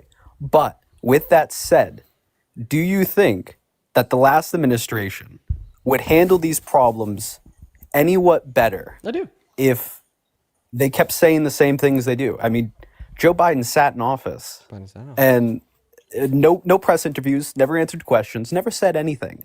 Does much get done out of that administration, or does more get done with a guy who's willing to say whatever the fuck he wants to say? Well, I say we play a game. Do you like games? I love games, Dean. Well, you'll love this one. You believe that the Biden-Harris administration was ineffective, correct? Well, what? Sorry? You believe that the Biden-Harris administration was ineffective, correct? I didn't say that, no. Well, that's seemingly what you implied, saying that they didn't do much, didn't answer questions. It's more of didn't do implying anything for that America. if Donald Trump spoke the way he did, okay, let's put it this way. If Donald Trump spoke like Joe Biden in every press conference, answered all the questions in the same, I guess, monotone way, because we're both agreeing here, like in this form of debate, that Donald Trump says some outlandish things. If Donald Trump went about his words very similar to the way Biden and Harris went about their words, Okay, well, let's not lump Kamala I Harris just in don't with think it would Biden. be as effective. We have a president now who says the you're things he saying- wants to say. So you're saying that you voted for Trump because he's more, he better at speaking. He's better. He's better at speaking compared to Kamala Harris. No. I can't speak. I voted for Donald Trump then because why did you speak his for him? whole rhetoric. Okay, so Donald Trump's whole rhetoric is a strong man, a guy who takes a bullet, yada yada yada, right? All the things that all these libs and Democrats hate, right? That he's so you big voted- and so 'cause awesome you that voted for Trump because he's strong. I voted for Trump because he's willing to say the things that the last administration would never say. He's like what? I mean, talk about the way immigration was handled. What let me ask you this, Dean. So you what voted other for way, Trump because he had what other more- way would you think? So you voted for Trump because he had more strength in his rhetoric about immigration. No, what I'm saying is Donald Trump Dude, has more ability. Am I just like Am I just unable to understand a single word coming out of your mouth? I think you are, because what I'm saying is Donald Trump says the words on the news. He says all these immigrants are horrible for this country, but we can both. I guess we both can't agree, because you don't think immigration was a big problem in this country in the last administration. So I'm why curious did to what you vote think for about Trump? that. I already told you why I voted for Trump. He's willing to speak the words that no other person was willing to speak. Was Hitler also And willing to do that? I mean, one could argue the way Hitler spoke, although awful acts he committed, the way Hitler spoke got stuff done in his country. So would you have voted for Hitler? I would never vote for Hitler. I'm not a man full of genocide. I'm a man full of love. I think Donald Trump definitely speaks some hate, but I think the words he says get stuff moving, whether it's a negative or positive wait, reaction. that was literally what you that is what you just said about Hitler. So I just want to clarify. Every single thing you're saying right now, insofar as denoting the reasons to us why you support Trump, are things that you just affirmed to be true of Hitler under your worldview. I think the rhetoric pushing that Donald Trump is Hitler is false. But you're actually the one that's doing that right now. You understand that, right? I'm not the one making a comparison between Trump and Hitler. You're the one making a comparison. You just asked me. Absolutely. No. I Dean, asked Dean, you Dean, if what you're Dean. describing No, of you Trump just is asked me. also a true of Hitler, and you affirmed it. You're the one that affirmed that there is a true comparison You're the one that put between that the reasons why connotation. you voted for Trump and facts of that you think were true of Hitler. Okay, but your claim that I just compared the two is false. You initially bring Hitler into the conversation. I did not compare that to him, because I wouldn't compare it to him. Sure, you could say Wait, that I but you said something affirmed that you Dean affirmed the also said comparison. something. You affirmed the comparison. Okay? You described that you voted for Trump because he's willing to say things that other candidates are not willing to say to get shit done. I then asked you if Hitler was willing to do that exact, precise, identical thing, and you said yes. Okay? So would you say that there's a true comparison between Trump and Hitler under your view? That's like saying I said something that you said, but you introduced it first. This is completely irrelevant. I'm not making the comparison to Trump and Hitler. They're obviously not the same people. They weren't born at the same time. I'm asking you. They if there's definitely don't do the same things they did. I want a yes or no. Is there a true comparison between the reasons you just described insofar as why you voted for Trump and Hitler? If you're referring to the way Hitler spoke and Donald Trump spoke, there are certain little bits of language that I would not compare. The way Hitler spoke at his rallies and his meetings to get everyone riled up, I would say is very similar to Donald Trump, but I'm not comparing them as people. Okay. I'm comparing. So you told us that the reason that Donald Trump speaks, etc., is why you voted for Trump, and Hitler also did something very, very similar, right? I guess the way you're saying that is going to contradict myself, but that's not what I'm saying. Okay, Joe, if you don't give me an argument in the next 30 seconds why Donald Trump is a better presidential candidate than Kamala Harris, that's logically consistent, and you can't contradict yourself in like the 30 seconds following, I'm going to remove you from the live. Is that what you do in these? I'm just curious. I will actually do my thing, but no, precisely that's what I Okay. do. If I Because can't have if I can't have an argument that I could fully understand to approach with a response because it either makes no sense or you're contradicting yourself at every opportunity. is that a you debate, get. Dean? Is that a debate, Those or are- are you those are the- self-proclaiming yourself as Hitler? So those are the Because what? that's what Hitler would do. Because that's what he would do. He would silence anyone that couldn't make a solid argument against him, and if he didn't like it, he'd remove them. Is that essentially what you're saying? So you're If, saying if, that if I can't give you an argument, wait, I just want to understand. So you think that because I think you're a dumbass that makes me Hitler? Yeah, get the fuck off the live. Moving on to the next guest. Guys, I just said that word, so it's likely that I'm going to get this live taken down. If you're one of the 10.7 thousand people watching and you want to continue to watch when this live gets taken down, because I just bullied him. Link in bio, link tree in bio when this live gets taken down. Link tree in bio, go to the YouTube. I'm live on YouTube, that's right. What is going on, Baseman? Did you vote for Trump? Yeah, I did. Okay, awesome. Real quick before we hop into our debate, I got a handful of people to thank here, so everybody just sit back. You're all good. Noel, thank you so much for the $10 over on YouTube Super Chat saying, love you, Dean. Caller, congrats, your vote in MMA meant nothing. Mass has the ice IQ point average in US, and we said, hell nah. Yeah, L Trump, thank you for the $10, Noel. Mike with a $5, thank you for the love. Rias with a $5, thank you so much. Jade with the $5, I appreciate that. And then Morgan Elise with the $2. Gradient with a 5, Right Plight with a 5, Nathan with a 2. I do really appreciate you, everyone, so much. Anything else? Let's see here. Give me one moment, man. Give me one moment. Joe, thank you for the $2 on Venmo. Caitlin with a 10. Lucas with a 10. Thank you, Caitlin and Lucas. As well as Alicia with a 5. Guys, thank you so much. Everyone, please show some love to our donors. Please show some love to our donors. I would also like to thank Ann Tommen with a $1 on PayPal. And then Rachel with a $10 on PayPal as well. Then Ann with another $10 on PayPal. Thank you, Ann and Rachel. You guys are awesome. Anyways, Baseman, why did you vote for Trump?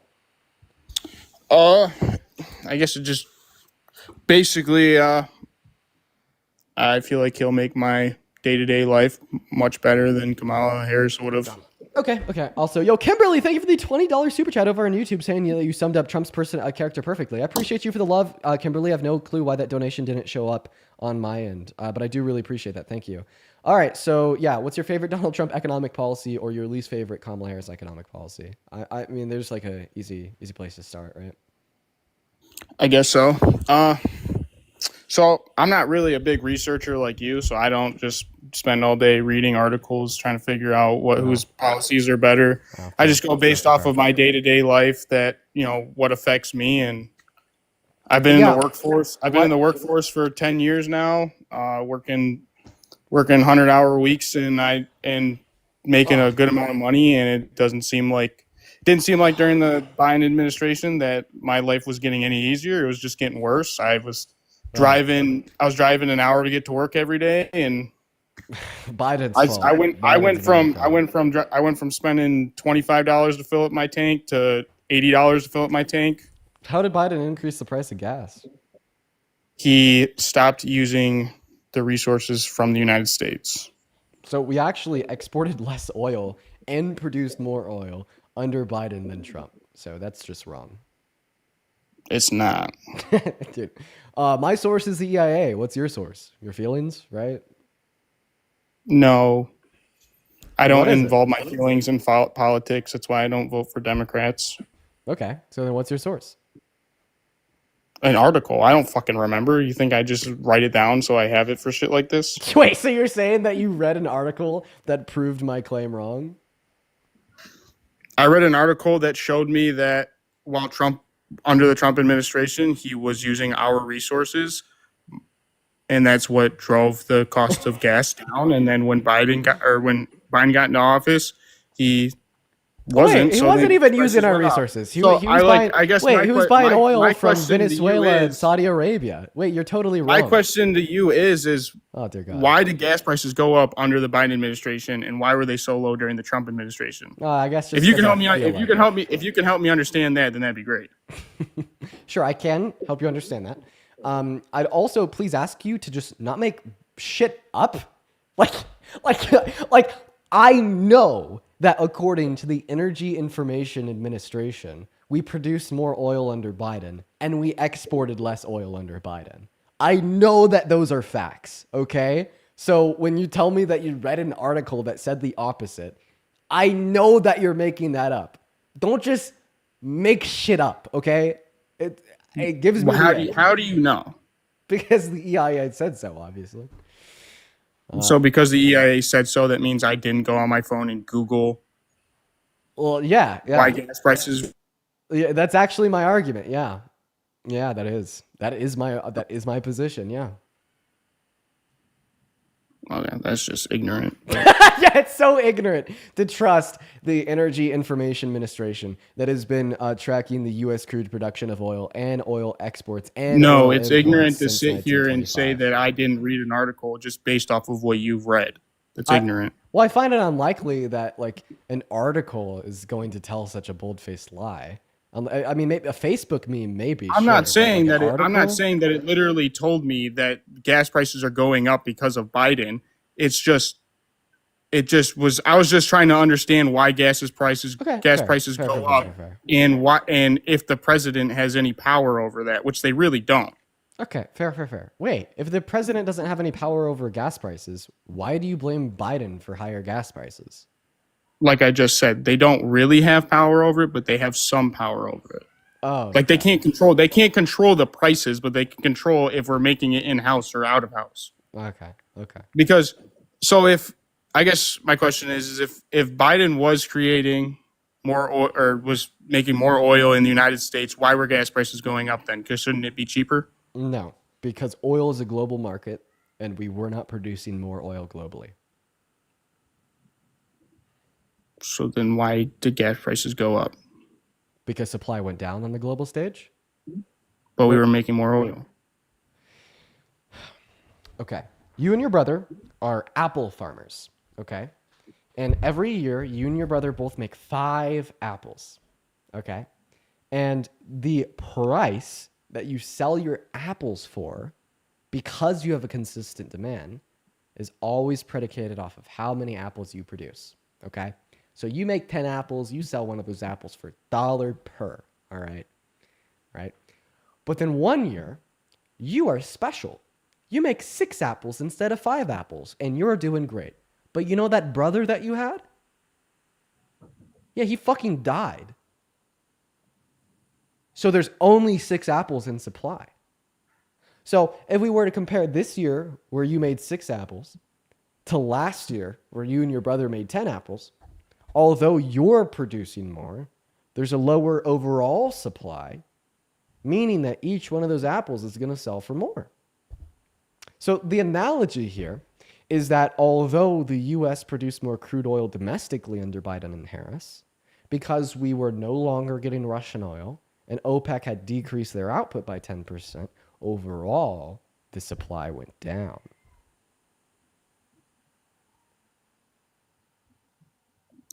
And Russia wasn't giving us oil because why? Because we didn't want it. We sanctioned it because they were ethnically cleansing Ukraine. So then it is Biden's fault, is what you just said. God, no. Are you saying that we shouldn't have sanctioned Russian oil? No, they're going to do what they want. Ukraine's going to do what they want. Who gives a shit? Like, you're supposed to be looking out for the citizens of America, but instead you don't want to. So you want to follow the rhetoric, and that's wrong. We can't buy oil from them, so we're gonna fuck our citizens. So bottom line over nothing, right? Capitalism is the end goal. Humanitarian concerns don't matter. So honestly, I want to know your position. Should we or should we not have sanctioned Russian oil? By the way, that was bipartisan. I just want to put that out there. That wasn't just the libs. That was everybody for a time being until now, because Trump's like a Russian asset. For the longest time, that was a bipartisan effort from every developed country on earth. But answer my question. Do you think we should have sanctioned Russian oil?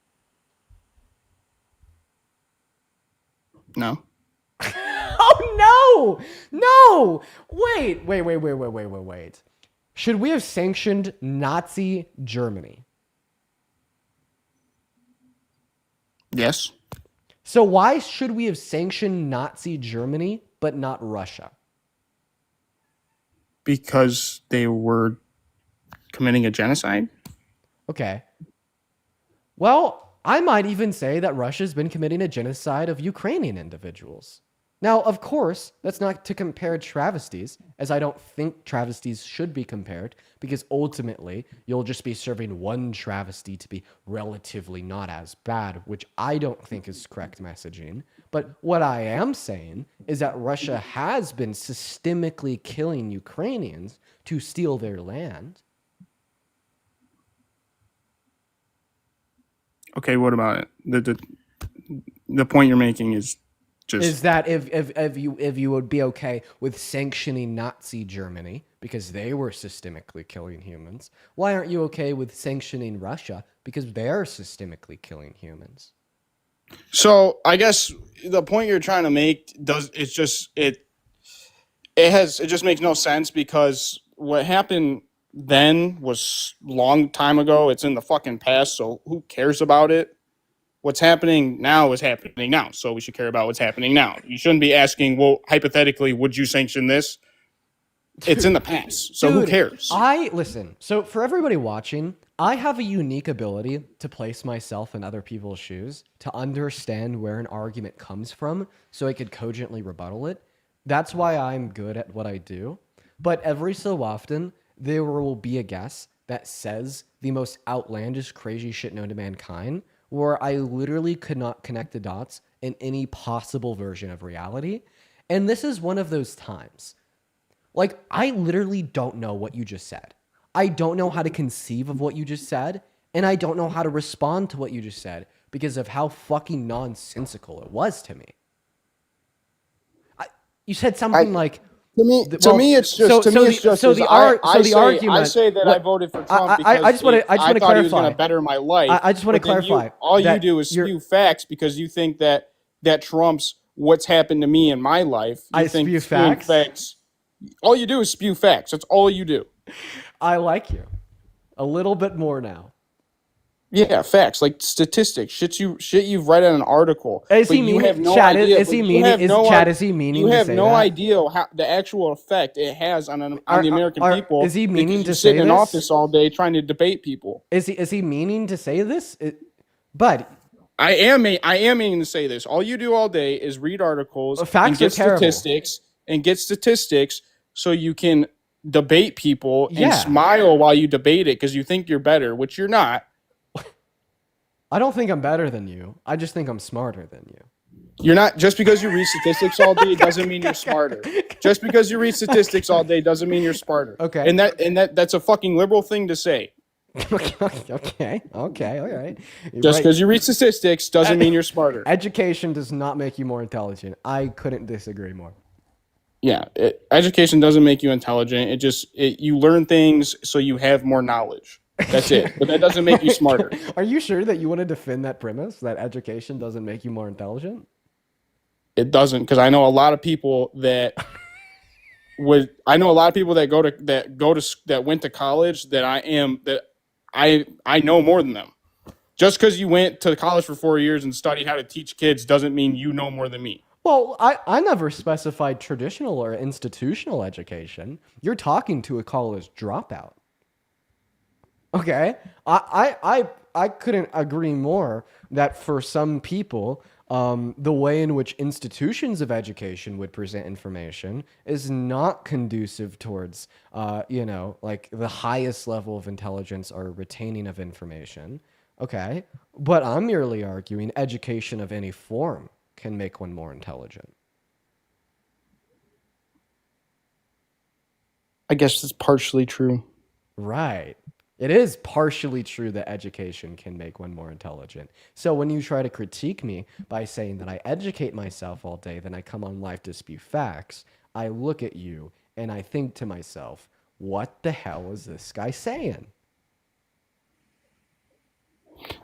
Okay. I'll try to make this very clear because maybe I'm not doing a good job at it. I don't know.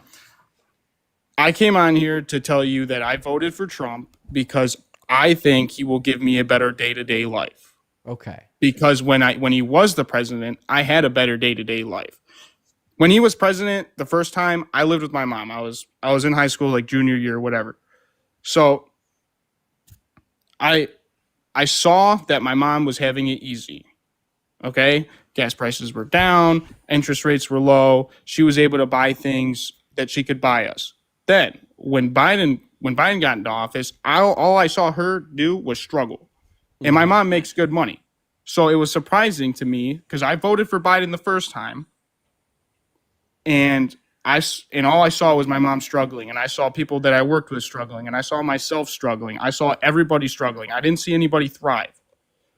So I watched debates. I watched interviews and stuff. And I just kind of paid more attention. And really, to me, I felt like Donald Trump was going to benefit my life more than Kamala Harris, and that's why I voted for him. Okay. I didn't come on here to have you give me a bunch of statistics to try and prove that what Biden did under his administration was topped Trump during his administration. I just came on here to tell you that I thought he was going to benefit my life, and the first thing you did was ask about economic policies, and that's right. that's what I'm trying to say is that's what you do. You're Is right. somebody's trying to sit here, somebody's trying to sit here and tell you that they think one's going to benefit their life more than the other. You're right. And then the only thing you have back to do, because it's all you have, is your statistics. Basement. And like a sense, like I know this is gonna sound silly to a lot of my supporters, but I actually agree with you.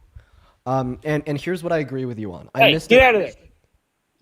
Sorry, it's my dog. I missed a couple steps in responding to what you're sharing with us. So here's what I missed. I missed this explanation. Okay, we cannot say that the economic conditions in the country are all to blame on the president. Okay, we can't say that for Biden, and we can't say that for Trump, nor can we say that for any president that's ever existed. Now, the reason you have this thought process is because that is what the RNC has told you to get you to vote for them. Okay, Donald Trump has told you that Biden and Harris caused inflation that happened in the last 4 years. But the truth is that inflation was onset by the pandemic, right? And we had undesirable economic conditions in America caused by the pandemic, not just under Biden and Harris, but also under Trump. For instance, in April of 2020, our level of unemployment was the highest it's been since the Great Depression at 14.8%. So how can we tell if the presidency caused these negative economic conditions, or if unrelated factors such as the pandemic caused these negative unrelated economic conditions? Well, we look at what the presidency did and evaluate it for its efficacy and for its effects, rather they be positive or negative. Okay? And that was why I'd asked you to name good economic policy passed by Trump or bad economic policy passed by Biden, because that was just my attempt to evaluate the efficacy of what they actually did to isolate and ignore external variables like the pandemic. Makes sense. Right? So that's why it's worthwhile educating yourself on the policy that a presidency influences through Congress or the executive orders they sign into law, because that is the only way they could influence conditions in an economy. Makes sense. Right. So maybe at this point, it's just worth for me to move on to the next guest. Yeah, I was just gonna say one last thing before I hop off here. Sure. It's gonna take a quick second. Actually, never mind. I don't want to hurt anybody's feelings. You have a good day. Wait, no. What were you gonna say? Now you got to share with the class. Okay, so basically, I keep seeing that your viewers say facts over feelings. Yeah. And it's funny to hear them say that, because a man is somebody with a penis and a woman is somebody with a vagina. Dude, why does it always go to this? I swear, every single time, every single time a Republican loses a debate, they're like, but trans people. I didn't lose a debate because I wasn't debating. Real quick, are you a Christian? No, I'm not a Christian. Do you believe in any religion at all? No. You're an atheist? No. Dude.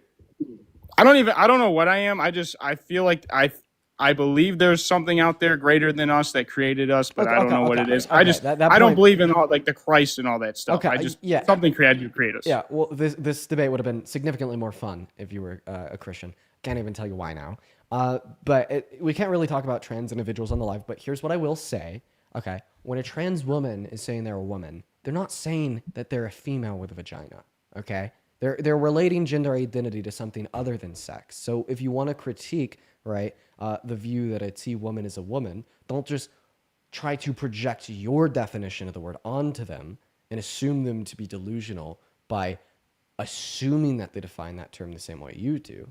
But rather what they do. But rather critique the internal consistency of that's viewing what they gender do. Identity as a social construct compared It's not to a social the notion construct. of one's sex. Well, It's not a social but that is what a T woman or a T man would argue. Okay, And that's what you That's what and a a lot of that's other that's that's what what a you and a normal lot person would argue. that's what People are you delusional just and listen messed up in the head. listen. You are That's not a woman. You are not a girl. oh my God, Jesus Your Christ! You're gonna get your the live ban. sex. I'm being serious. I'm being so fucking serious. Stop talking about it in the sense of being like hateful and bigoted. That's what gets the live ban. I'm just trying to relay a point to you, so hopefully you could better understand how this conversation should follow.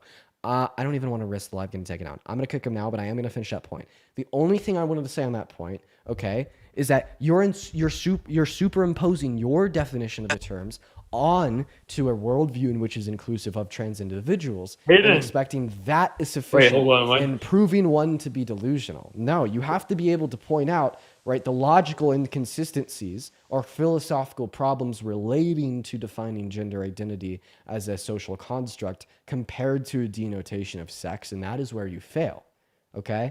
Also, what's up, Jacob? Did you vote for Trump? Jacob, you're muted, man. All right, while we get our next guest up in here, I do have a couple people to thank. Tato Man, thank you for the... Hold up, I'm here.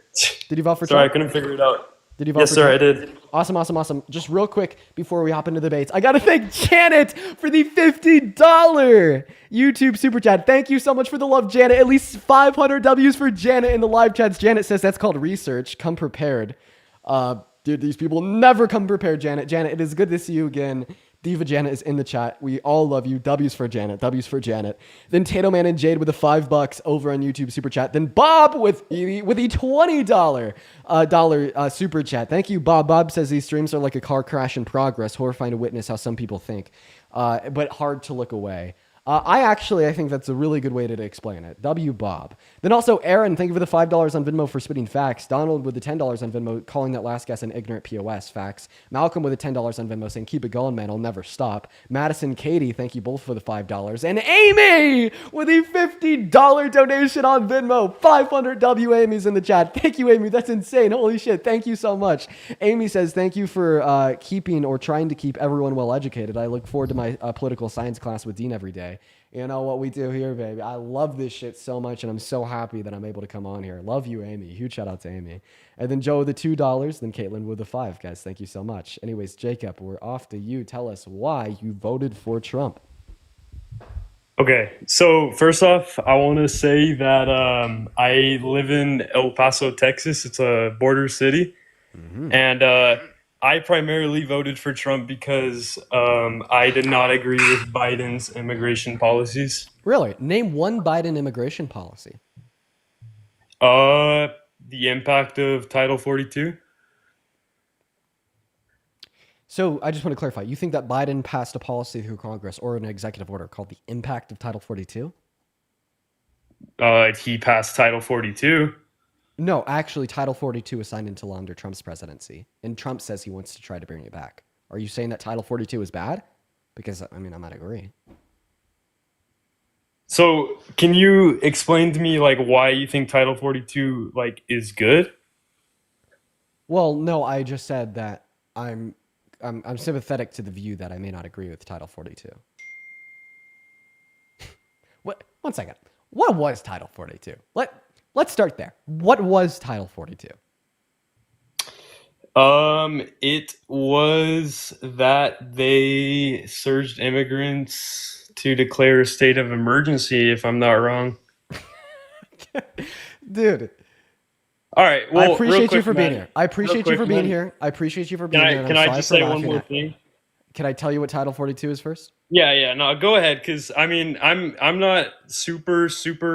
No, and I recognize that, and I'm sorry, I'm sorry for laughing at you. I don't Nah, mean to laugh I mean at you're you. good. You're good, brother. Just try to inform me on it. That's what we're here for. You're right. No, that is what we're here for. I apologize for laughing at you. That was unwarranted.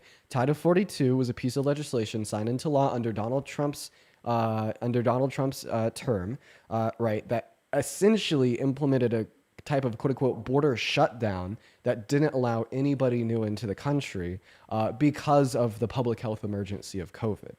Okay, and that bill was set to naturally expire the day that public health emergency was declared as over, quote unquote, by our government. So it didn't let people in; it kept people out. Okay. No, yeah. I mean that definitely does inform me more on that.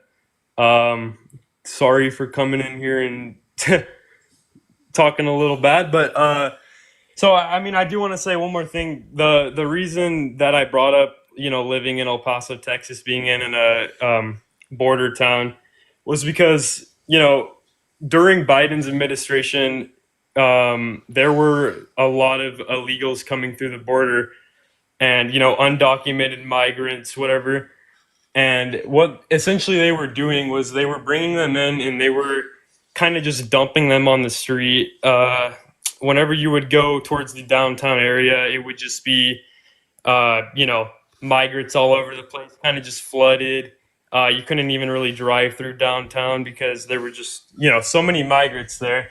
And, I saw a lot of that, and I saw a lot of, while Biden was in administration, there was just a lot of illegals in general coming through the border. Yeah. And they kind of just weren't really doing anything about it. Just, leaving them here, like, get your papers right, and then kind of just dumping them on the streets. Okay. And I Can I did see a lot respond? of that. But I would like, sorry, 1 second. Another thing I would like to say. So Biden did come down to to El Paso, and I did notice when he did come down, they completely, cleaned the streets off, made it look like there wasn't a border crisis here. And I mean, as someone that lives here, I don't have to see a statistic to know that. Like, I could drive downtown and I saw that there were no migrants there. It just seemed like they kind of cleaned it up just so that he didn't have to see it himself and see that there was a border crisis happening in the Is it my city. turn yet? Yeah, go ahead, man. So first and foremost, let's treat migrants like humans. No, yeah. Because No, right yeah, now, they're humans. if you just allow me to finish, because Okay. right now you're talking about migrants the way that a fumigator would talk about roaches. So let's treat migrants like humans. And then secondarily here, you told me that the Biden-Harris administration did nothing to prevent undocumented migration into our country. They did. They tried to pass the bipartisan border bill that would have expedited the legal processes of migration, making it easier to come into America legally, which would have naturally reduced the amount of individuals that seek undocumented entry. Donald Trump told the Republicans in Congress to stop the passing of that bill so undocumented migrants would continue to enter into America at the same rate they had before, so he could run on that as an issue. So that's Donald Trump's fault. That's Donald Trump's blame. And this is a big reason why you shouldn't support him. Now, to move on, about undocumented migration as a whole, there's a question that I want to ask you. Do you agree with the mass deportation of all undocumented migrants? No, I do not. Okay. Do you think that we should offer undocumented migrants amnesty? Yes, I do. So then why did you vote for Donald Trump when that was the apex of his immigration policy, a mass deportation of all undocumented migrants? Because, okay, so first off, I want to say that I see a lot of people in the chat are trying to call me racist because of what I said, but, and I'm not trying to sound racist by any means by this, but what I'm saying is that I think for me personally, there aren't always, good, and this isn't just Mexicans, it's just migrants in general. There's not always good migrants coming through. And what I'm saying is that I just think that they need to go through the legal process that's been here for many years of coming through the border and Bro, going through the right documentation, background checks, all that stuff. Listen. I'm having a hard time tracking what you're saying right now because you just told me that you agree with mass amnesty for undocumented migrants, and now you're giving me like an argument for deportation. And then on top of that, like good migrants and bad that's I'm not quite sure of the morality of that letter. Nor am I really positive of the point that here. Listen, to be transparent, I'm confused on what you're saying.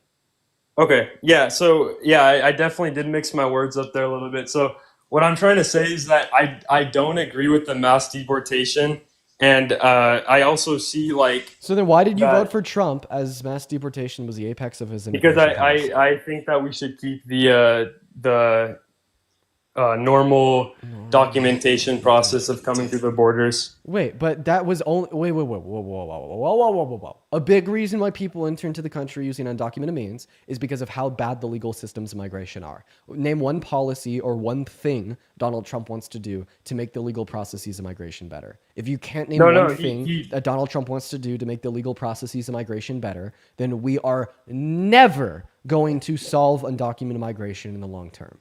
No, right. And what I'm saying, he's not trying to make it easier. So then Donald Trump is not going to solve the issue of undocumented migration in the long term. Okay? The only way to reduce undocumented entry into the country is to make the legal processes of migration better. So if you care about reducing undocumented migration in the long term, you should have voted for Kamala Harris because she had policy to make the legal processes of migration better. And can you tell me what that process consists of? Because I know you do a lot of research. Of course. It was the same, it was the same proposal that Langford had with the bipartisan border bill. It was to spend more money on hiring more judges for more courts at the border to expedite legal claims of both asylum and entry as a resident or citizen.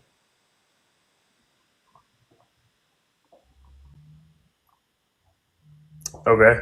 Well, I mean, yeah, I mean, I understand that he was trying to make the process simpler and easier, but I mean, for you, do you think that same process is as effective and as secure as the long process of going through all this documentation, how it's been for the past many years?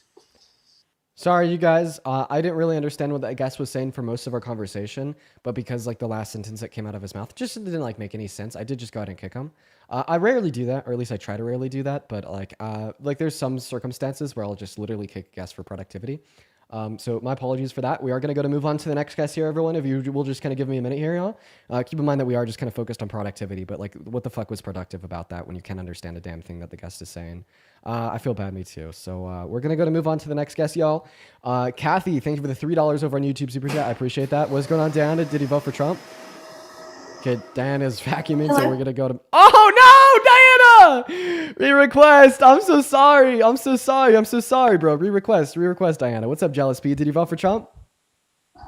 Yeah. Yo, did you vote for Trump? Yeah. Are you saying yes or yo? Yes. Yes, you voted for Trump. Okay, just give me 1 minute here.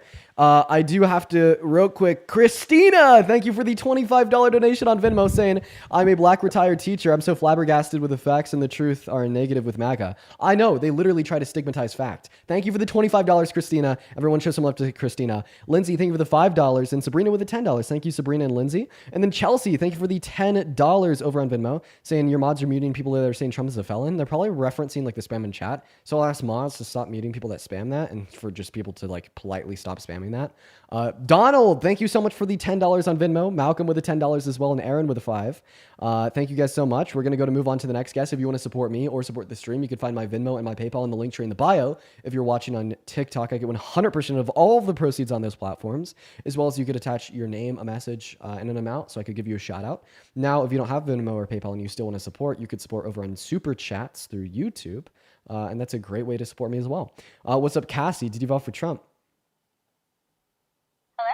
Hi, Cassie. Did you vote for Trump? I totally did not mean to join, but yes, I did, Oh. but just for one reason. Oh, Cassie, let's hear it. Why did you vote for Donald Trump?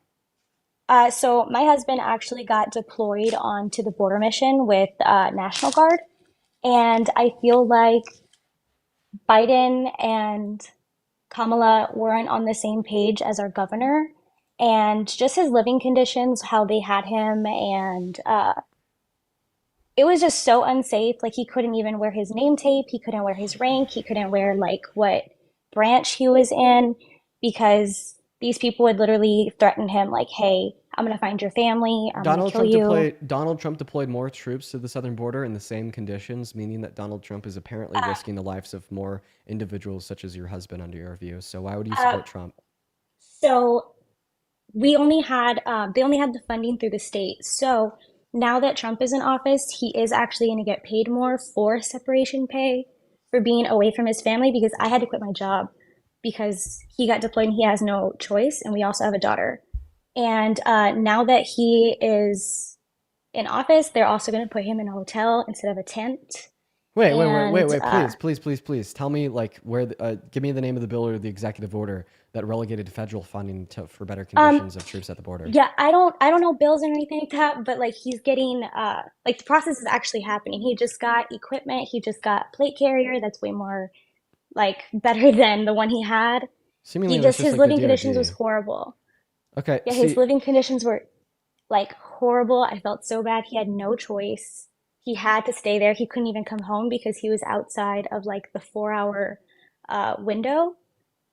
Like we lived 4 hours. We lived more than 4 hours away than where he was deployed. So he actually couldn't even come home to see his daughter. Okay, listen, here's the thing. Okay, so what we see at the southern border right now is I'm unaware of any government expenditure serving to the living conditions of troops on the border. I do know that Donald Trump deployed more troops on the border. And honestly, I wish that your husband wasn't there and all of those troops aren't there, because just simply putting soldiers at the entry, right, doesn't really do anything to fix issues of migration in the long term. That's more so just like a spectacle. So other Trump supporters sitting in their recliners watching Fox News in the middle of a workday can clap and jeer. You know, I'd say that your husband doesn't deserve to be in those conditions because he's not doing anything for his country, and it's just Okay, reckless but let's talk expenditure. about And reckless to put, you know, soldiers' lives at risk possibly with like no purpose at all. Like okay. I don't think that's really achieving anything by having the soldiers down there. And I mean, you could evaluate this from a very like patriotic, like Republican directive of saying, well, why the fuck are they down there, possibly risking their lives for seemingly no yields? Okay, Well, or you could totally no, evaluate it this is, from a it isn't pro-immigration that they're perspective. risking their life for nothing because we have like, okay, so this is a legitimate something that happened. He was right there next to where they should have gone to get like screened and everything, and we just need to know that these people aren't dangerous people. That's all like we need to do, and that's what I agree with. I agree with people coming in if they're need to like get away from a bad situation, but we need to make sure they're not dangerous people to the point where he can't wear his name tape and they're actually threatening him and his life and his family. Like, I'm gonna find you. And it happened multiple times. Okay, Multiple then maybe your husband should have just left service. He can't. He literally can't. He has a 6-year contract, and if he doesn't, he goes to jail. He Okay. can't just say no. When they deploy Okay, him, well, they give you I'm just like, orders. what's your argument? So we need, like, my argument is the number of people that were coming in and how nobody even wanted to get screened because he was right next to, Nobody wanted to like, they get have a screened. station. Yes, there What do you was mean? like there was a group of individuals Wait, actually, that how were do you next. feel about the fact that Donald Trump torpedoed the bipartisan border bill under Biden and Harris, right? Causing more undocumented migration to the country, putting Oh, I your totally think. husband's life at a higher risk just to win an election. Don't you No, feel I like totally Donald think. Trump has completely no, 1 second. Don't you feel like Donald Trump has completely disrespected you, completely disrespected your husband by like because of this 6-year contract, forcing him to maintain worse conditions for political Oh, he was purposes? gonna be there if he passed that bill or not because that Yeah, happened right but if before Biden the and Harris, election. but if Biden and Harris passed that bipartisan border bill, it is a case that your husband's conditions would have been better because individuals would have been more incentivized to seek legal means of entry into the country, as the systems would have been significantly quicker. No, because he got orders for like a year and a half. So he would have been there regardless if that bill was passed or not. Yes, exactly my point. But if the bill was passed, he would have been there in better conditions. Because it wasn't passed, he would have been there in worse conditions. So in other words, Donald Trump placed your husband in worse conditions to win the election. Okay, well, he would have been there regardless, living in a tent, and Bro. now he's gonna be. Bro, Donald Trump I'm just placed saying, your like, husband in I worse hate. I don't. conditions by torpedoing the bipartisan border bill. Please contest that. Okay, I'm not saying Trump is a good person. I think that was a shady way to keep his like the biggest stance in his election. I'm so sorry, because saying of I don't think Trump is the best person after like Donald Trump personally disrespected your husband, the father of your children, and made his conditions worse and put his life further on the line is crazy. Okay. Well, I honestly think the numbers of people, like the number that the media was saying was coming in, was also a complete lie. Okay. And All right. I All see right. Well, that the media had nothing to do okay. with my argument, so I'm going to kick you and move on now for the same reason I kicked the last guest. If you're going to be up here and debate me, you have to be able to at least, at some point, somehow, to some extent, like understand and respond to the words that I'm saying. We got our next guest up right now. Let's see. Liz, thank you so much for the $50 over on Venmo. Thank you for the love, Liz. Liz says, please have viewers call their congressmen/women today and ask to vote no on continuing a resolution on defense budget cutting.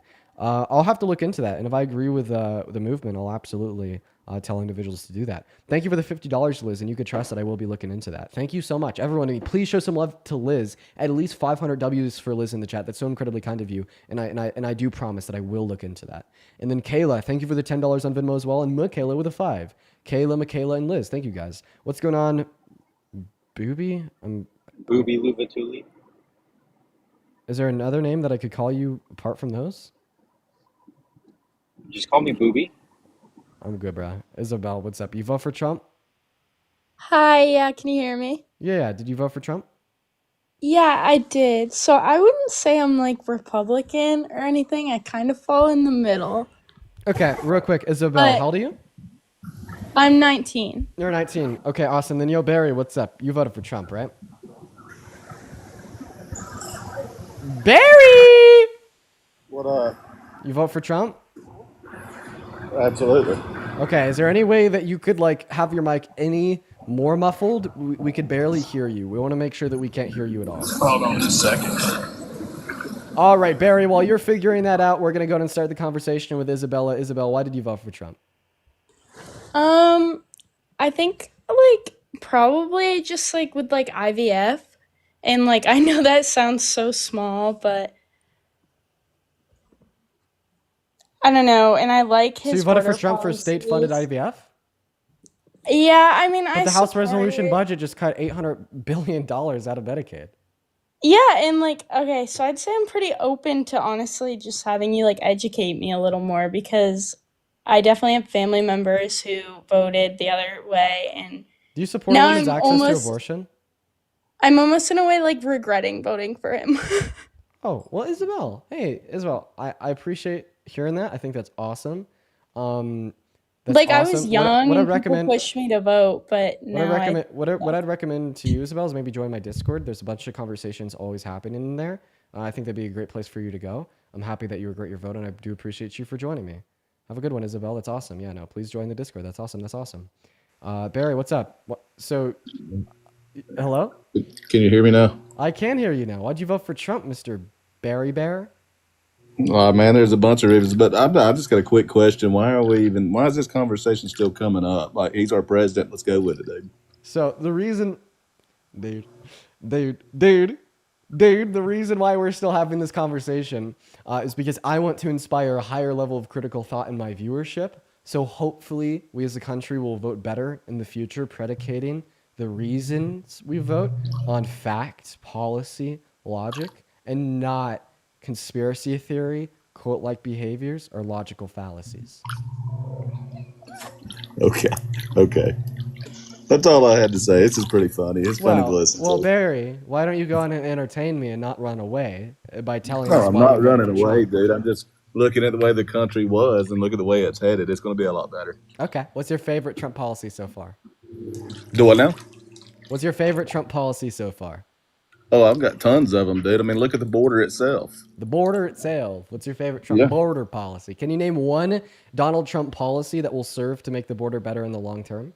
I don't have to name policies. I can just see what he's doing. What's he doing? Huh? What's he doing? Oh, you're cute, buddy. Grow some hair on your balls, bro. Come on. This is where you leave. You're like, get hairy balls, and then maybe I'll talk to you. I mean, you're a joke. Why do you only talk to men with hairy balls, bud? Trump's your president, buddy. No, tell me why. Trump's your president. Do you just like Trump's your president. Do you just like Trump's them? your president. Just like him a little hairier. Trump's your president. Wait, He's no. your president. Wait. Do you think that Trump's my daddy? Huh? Yes, I do. Wait, He's your wait. president. If Trump is my daddy, doesn't that mean that he's also yours? Is Trump yours? Absolutely. Let's go. Let's can you, go. Can you and say? then, hey, Wait. JD's Vance. Can then you JD say? Vance is going to be next. Can you say Trump is my daddy? Can you say that?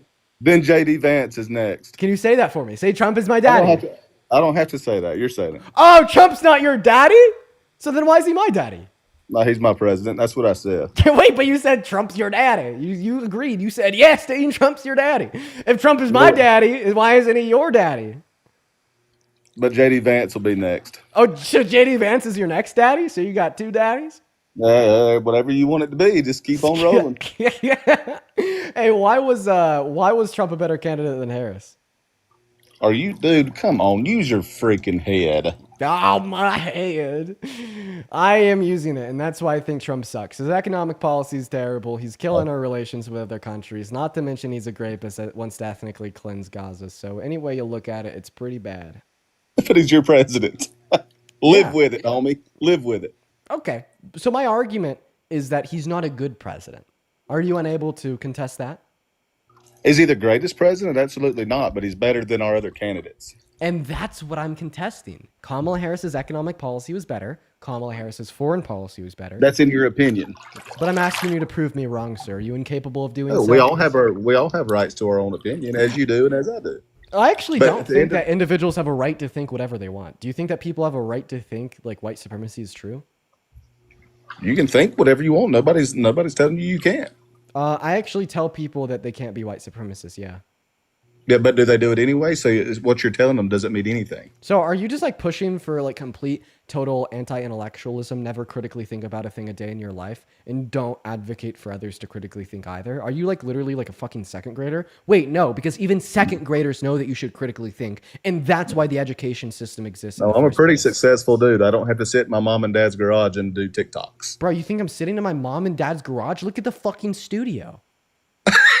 Are you kidding? Are you fucking kidding me? Wait, that one doesn't even work. Look at the goddamn studio. You can't even say that shit no more. Yeah, look at this boy with a functional, built-out recording studio with professional lighting and professional grade camera equipment. He's sitting in his mom and dad's garage. That's great. No reason you voted for Trump. Trump's your president. Okay, and my argument is that Kamala Harris would have made a better one because her economic policy was better. You'll never know that. You'll never know though, because she gone. No, I do know because of what was proposed. So could you please tell me why? She gone. Could you give me one provision of Kamala Harris's economic policy that you disagreed with? She's an idiot. Okay, why? A lot of reasons why. Listen to her when she talks, man. Come on. Okay, so listening to Kamala Harris when she talks tells us she's an idiot. But Donald Trump had to cope with the fact that she absolutely slaughtered him in the debate, had to assume she was literally wearing like speakers in her ears and got the questions beforehand. So who's the real idiot? Hey, majority wins, don't it? Well, actually, no, majority doesn't win because if majority won, Donald Trump wouldn't be president, as 50.1% of voters voted against Trump. He got what mattered though, right? The presidency. So it seems like every single time you can't defend a position, such as the indefensible position that Kamala Harris is an idiot, you just go back to who won. Isn't that right, Bubble Bath Barry? Hey, Kamala's gone, bro.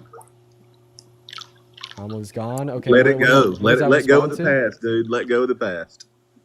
Okay, Barry, can you repeat the first thing I told you when you came up here? What's that? Oh yeah, you weren't listening. I said I have these conversations to inspire people to critically think to a higher degree in the future. Well, maybe you think your thinking's to a higher degree. Evidently, your thinking didn't work out because your woman's not in the oval, bub. My thinking didn't work out. Okay, is that like all you have, bro? Like, can you tell me a policy that she had that was bad? Hey, that's all I need. MAGA.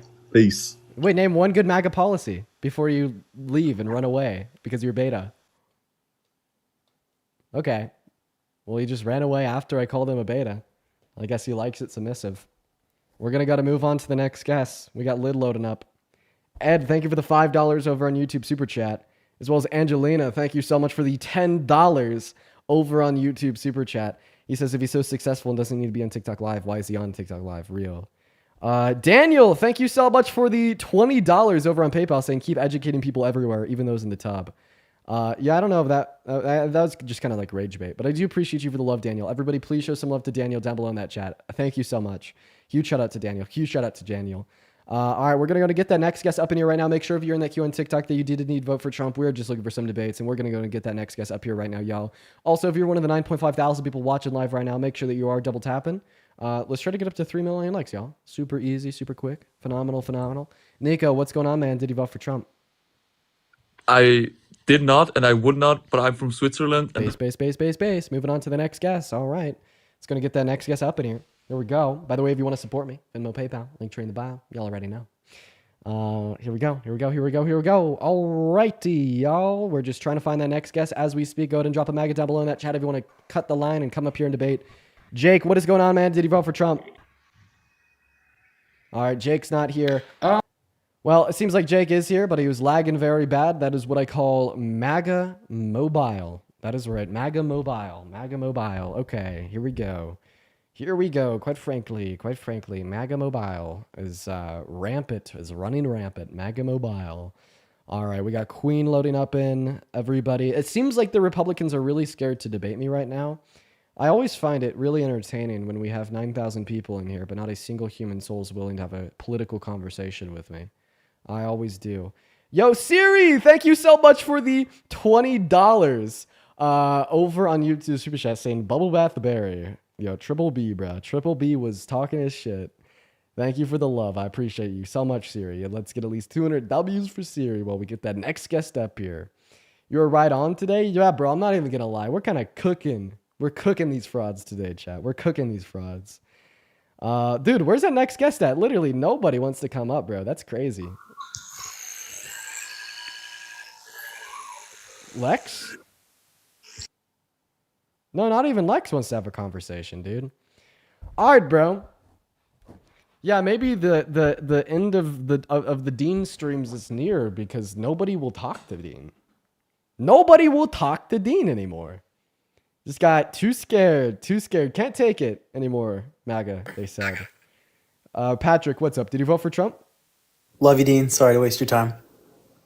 Well, if you know that you were wasting my time, you shouldn't have done it in the first place. But I appreciate you for the love. Cold Milk 23 is loading up, and preferably just don't even join if you didn't vote for Trump, though. What's going on, Cold Milk? Did you vote for Trump? Yes. You did, and why is that, Mr. Cold Milk? So, listen. I know this is gonna sound weird, but I'm gonna tell you. I sense an Irish accent. So, what time is it?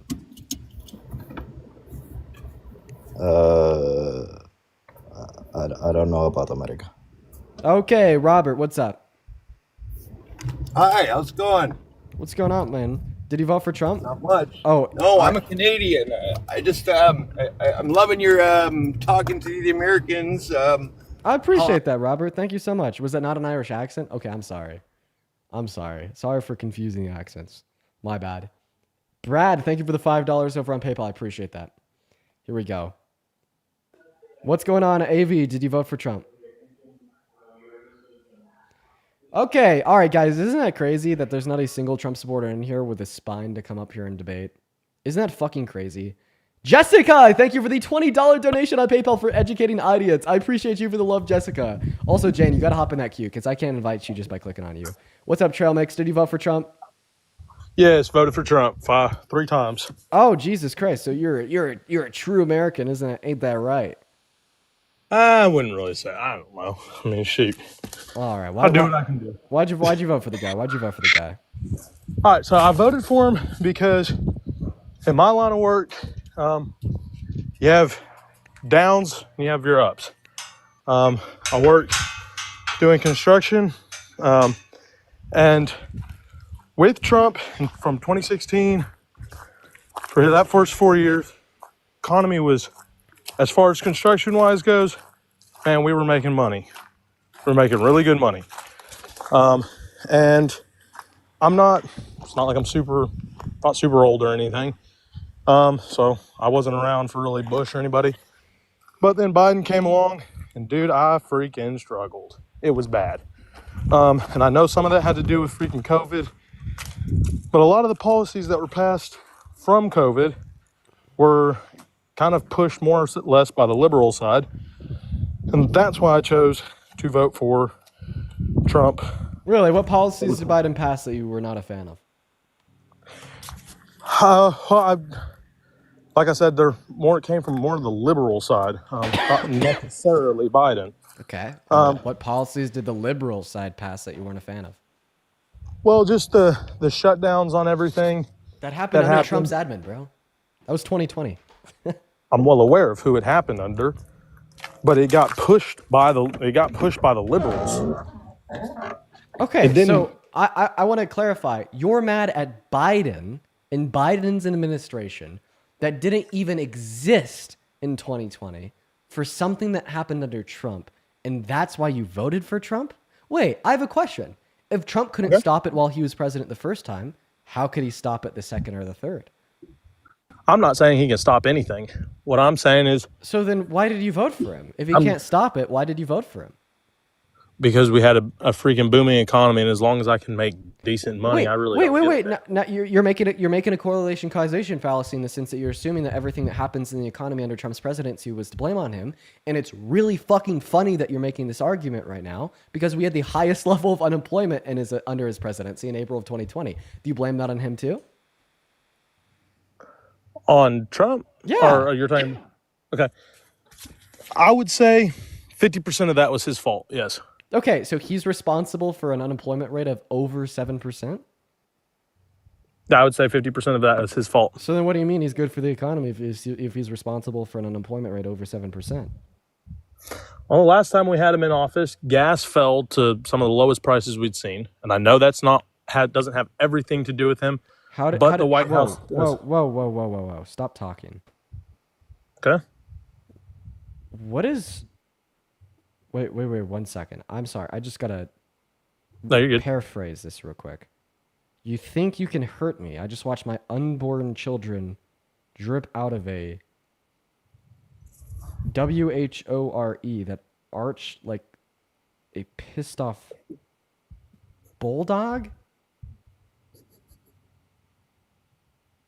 What does this even mean? I mean, I understand that, A, this is incredibly derogatory to women.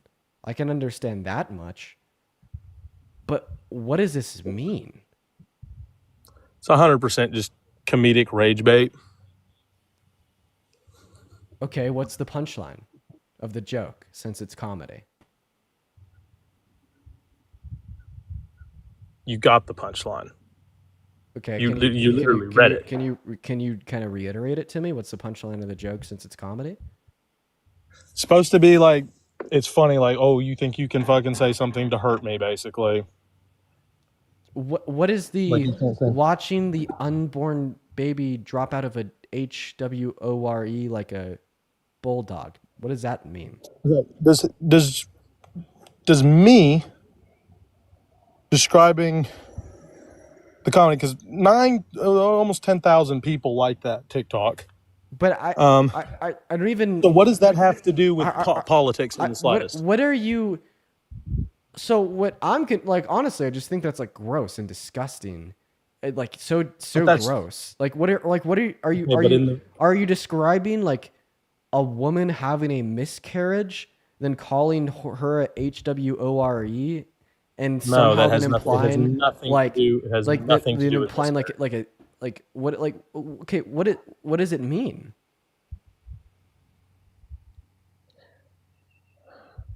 You'll get kicked off of live if I go into detail and describe it to you, but you want me to? You know, I'm good, man. We're just gonna move on to the next guest. I don't even know what that means. Is he saying like he watched like an abortion and then somehow implying like I don't even know. Coco, what's up? Did you vote for Trump?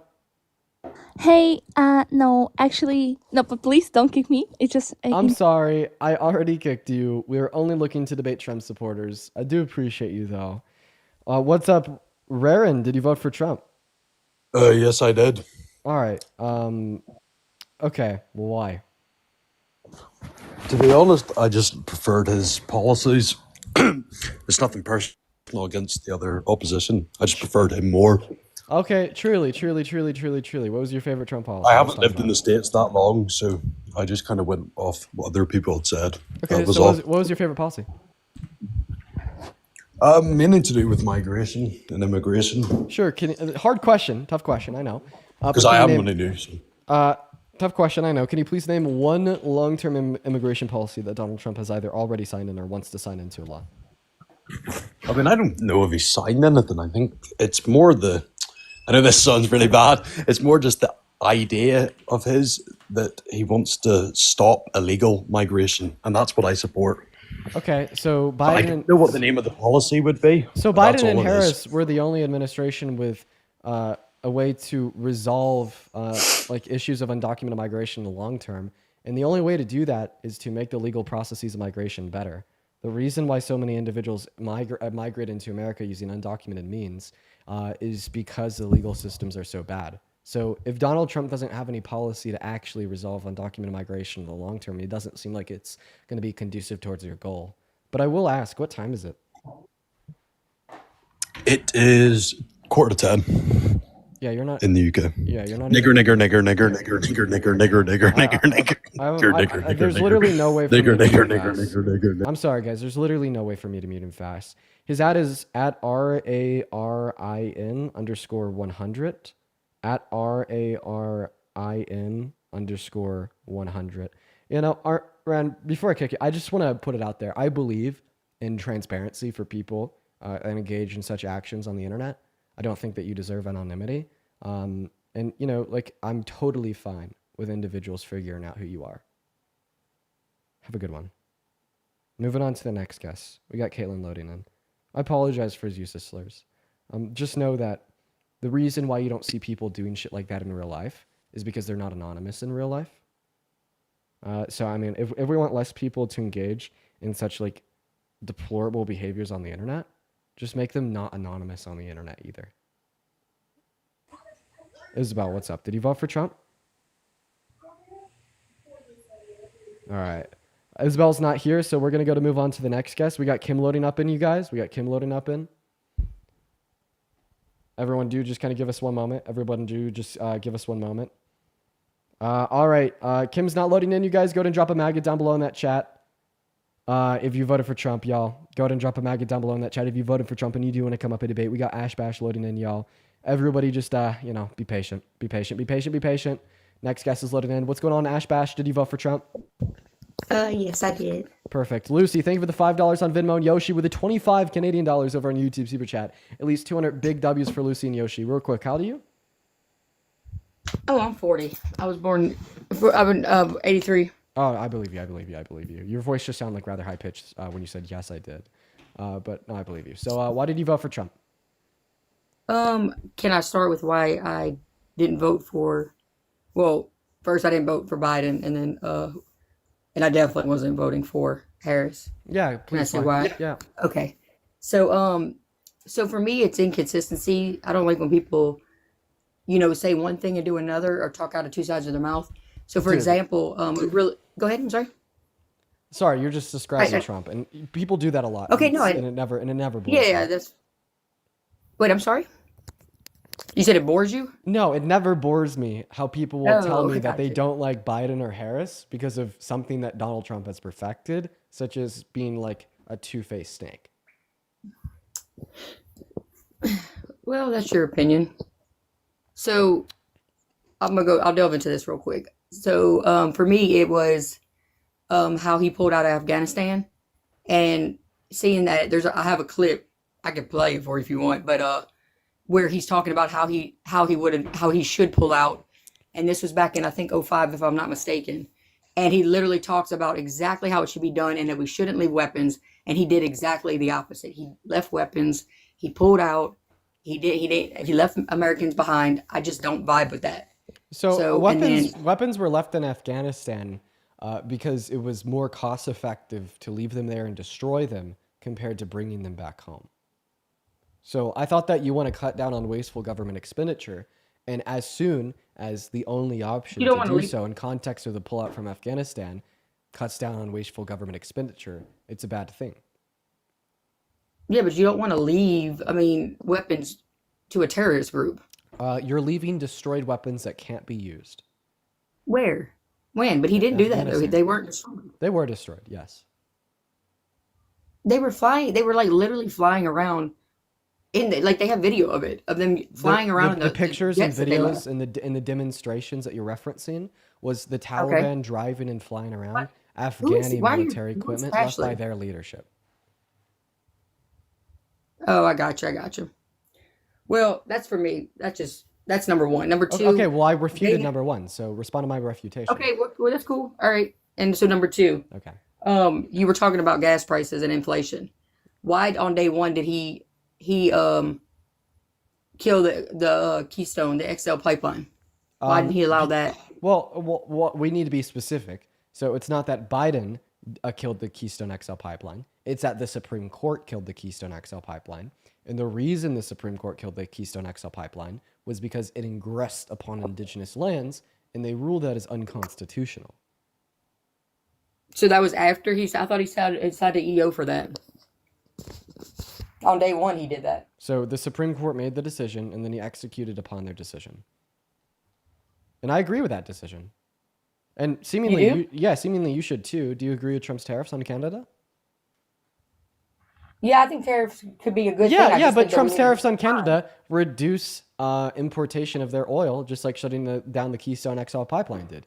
Did you know that the Keystone XL pipeline merely imported Canadian oil into America? Yes, I'm aware what it did, but my thing is So is then that how could you what I was say trying to go that off- when Donald Trump me reduces finish. Canadian... No. Okay, I'm not. No, I'm not going to let you finish you why I didn't because vote for I it. want to I'm know talking the about answer why I to a didn't do very that. pressing question. How can you say when Donald Trump wants to reduce Canadian oil imports, it's good, but But when that's- Biden reduces you're not letting me Canadian finish, imports of though. oil, it's bad? You're not letting me finish. That's okay. I'm trying to talk about why I didn't vote for them, and then we can touch on. I'll tell you why I voted for Donald Trump. All that I want is an answer to my question. Do you need me to repeat it? I want to make myself very No, clear. I don't need you to repeat it. So then all I answer. know is that where we were going under that administration. No, you're yours, talking about something that is was not a an answer to my detriment to question. America. So I'm so sorry. I want an answer to my question. My Okay, go question ahead. once Repeat again yourself. was, All right, you said that go you ahead. disagreed with Biden, shutting off the Keystone XL, yet you agree with Trump's tariffs on Canada. Shutting down the Keystone XL reduced the amount of oil that we import from Canada since it imported Canadian oil. Yet Donald Trump's tariffs do the same exact thing. So how come when Biden wants to import less oil from Canada, it's a bad thing? But I when don't like Trump wants Biden. to import less oil, yeah, there you go. It has nothing to do with the decision. I just don't and all know. to do with the It's, fact that you it's just the don't same like thing, him. but I think he's. By the way, I saw your guys' comments. That guests have been up here a ton of times before, so we just went ahead and kicked them, and we are going to go to move on at this point. We are going to go to move on at this point. What is going on, Jonda? Did you vote for Trump? Jonda Valentine, hi. Did you vote for Trump? I didn't mean no. Oh, no worries. No worries No. at all. No worries whatsoever. I I appreciate you didn't for mean to. I appreciate you for Lord. joining us, Jonda. I no, I didn't vote for Trump. Hell no. That's awesome. That's awesome. That's awesome. You shout out to John then. We got the next guest, Terry London. Guys, make sure if you are in that queue that you voted for Trump, y'all. We got about another 40 minutes on air right now, by the way. What is going on, Terry? Did you vote for Trump? No, sorry. No worries, no worries, no worries, Terry. No worries. Guys, put a mag in that chat if you do want to come up and debate. Then secondarily, if you do want to support me over Venmo or PayPal, you can find both of those things in the link tree in the bio. Speaking of, Lucy, thank you for the $5 on Venmo. Miranda with a 3. Then, Genevieve, thank you so much for the $30 donation on Venmo. Genevieve says, I think I'd vouch for everyone when I say we'd like to see you on a month-long vacation. I could probably take a break here soon. I'm not going to lie. But I do appreciate you for the love, Genevieve. Let's get at least 300 Genevieve W's for the $30. That is very kind of you. Then Jamie with the $10 and Kayla with the $10. Thank you so much. Guys, thank you everyone so much for the love on Venmo and PayPal. It seriously means the world. I mean, I'm so privileged and thankful to be able to have my full-time job being this. I'm so grateful for your guys' love. And then also, Richard, thank you for the $20 over on PayPal. Everybody, please show some love to Richard. And then Daniel with the $20 as well. Then Mariah with the $10 and Jessica with the 20.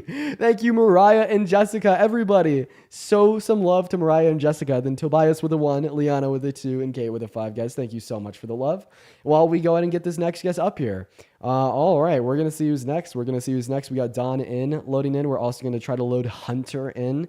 I feel like a lot of the guests today have just been completely like incoherent, and it's not been that much fun because they're just completely incoherent.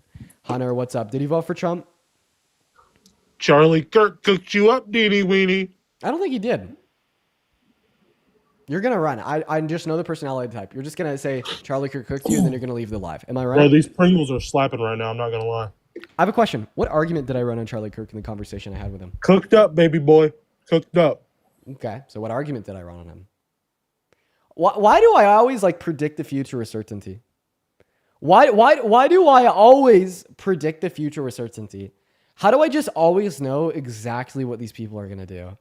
How come I just always know with certainty? What's up, Daniel? Did he vote for Trump? By the way, he left. He ran away. As I said, he would. Daniel, did he vote for Trump?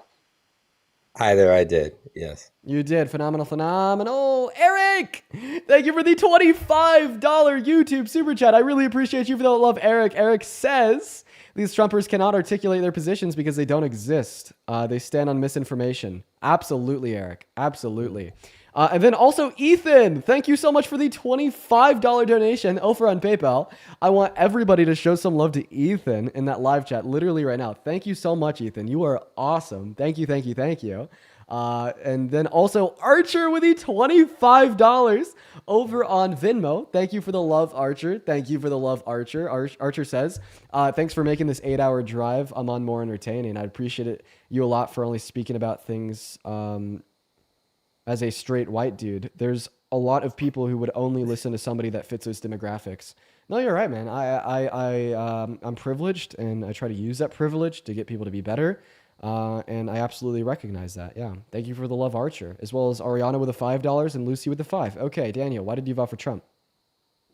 Hi there, and this is her husband, and my wife's actually a big fan of yours. But I will say I voted for Trump for a couple of reasons. I think generally I agree with policies that regulate the immigration as opposed to kind of letting it exist kind of en masse.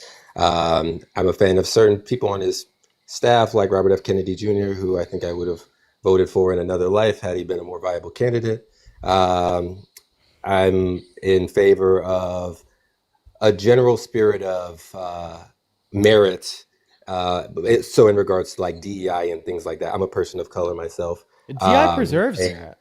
DI just makes sure that companies don't hire a white man because he's a white man over an accredited black man or black woman, as an example, as it would apply to hiring practices. I think I would be interested to know if outside of hiring practices happens in any high rates. I think you would be hard pressed to really know that that's actually an issue before putting in place things that sort of, kind of artificially advance people that, may not be where they need to be, regardless of, skin color or not. Again, I'm a person of color, but it, to me, it's more of a matter of, because I'm a person of color, I don't need to feel like I am, I need people to elevate me artificially. I've gotten to where I'm at through my own merit.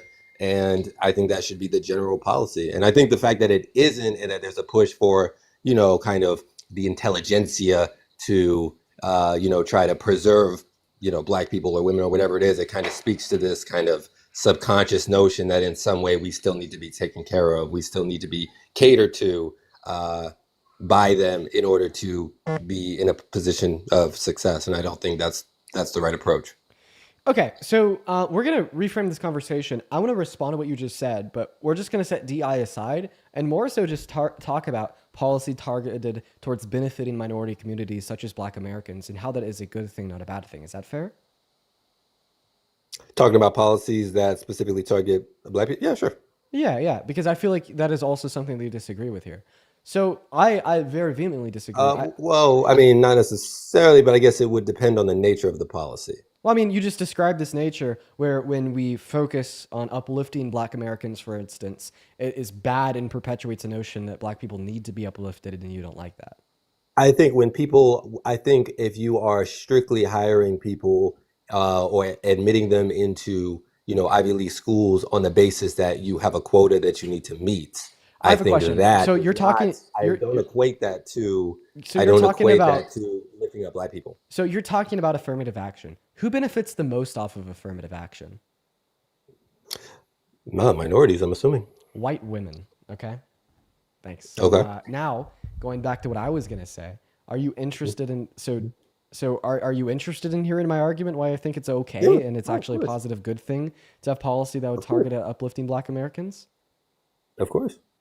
Because the pain that Black Americans have endured from slavery and its aftermath, leading to only having, for the most part, not in totality, the same legal rights as white Americans in the 1960s, meaning that there's still Black people today that grew up in segregation, and the impacts that this has had on the socioeconomic standing of Black Americans and how unfair and unjust it is for the average Black American to have less wealth compared to the average white American only because they haven't had the same opportunity to garner as much wealth.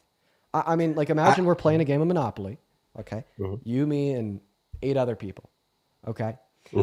The banker doesn't like me for whatever reason. Maybe they just don't like the name Dean. So they only give me $50, but they give everybody else playing the game $100. Okay? Halfway through the game, that banker gets fired for being unfair to me. All right? A new banker comes in. They're like, we want to try to do anything we can to make this better. So we're specifically going to give Dean the $50 that he missed out on a year ago now. Would you say that that banker is making a fair decision by giving me $50 but nobody else? I mean, I don't necessarily think it's a question of fairness here in this case. I think if the argument is that power is centralized to key figures and that you need the permission of these people to advance, I think I would agree with you. And I do think that does maybe exist on some level, but do I think it's a systemic problem, a major issue for Black Americans today for the most part? Honestly, no. I think, yes, obviously we have overcome, historically great barriers. I think some barriers do still exist, but I think largely there is a pathway for Black Americans today to be able to improve or, advance beyond where they're currently at. Now, of course, my argument is not that there is no pathway at all for Black people to advance in America, or else a Black man wouldn't have been our president. My argument is that pathway deserves to be significantly wider and much more fruitful than it is today.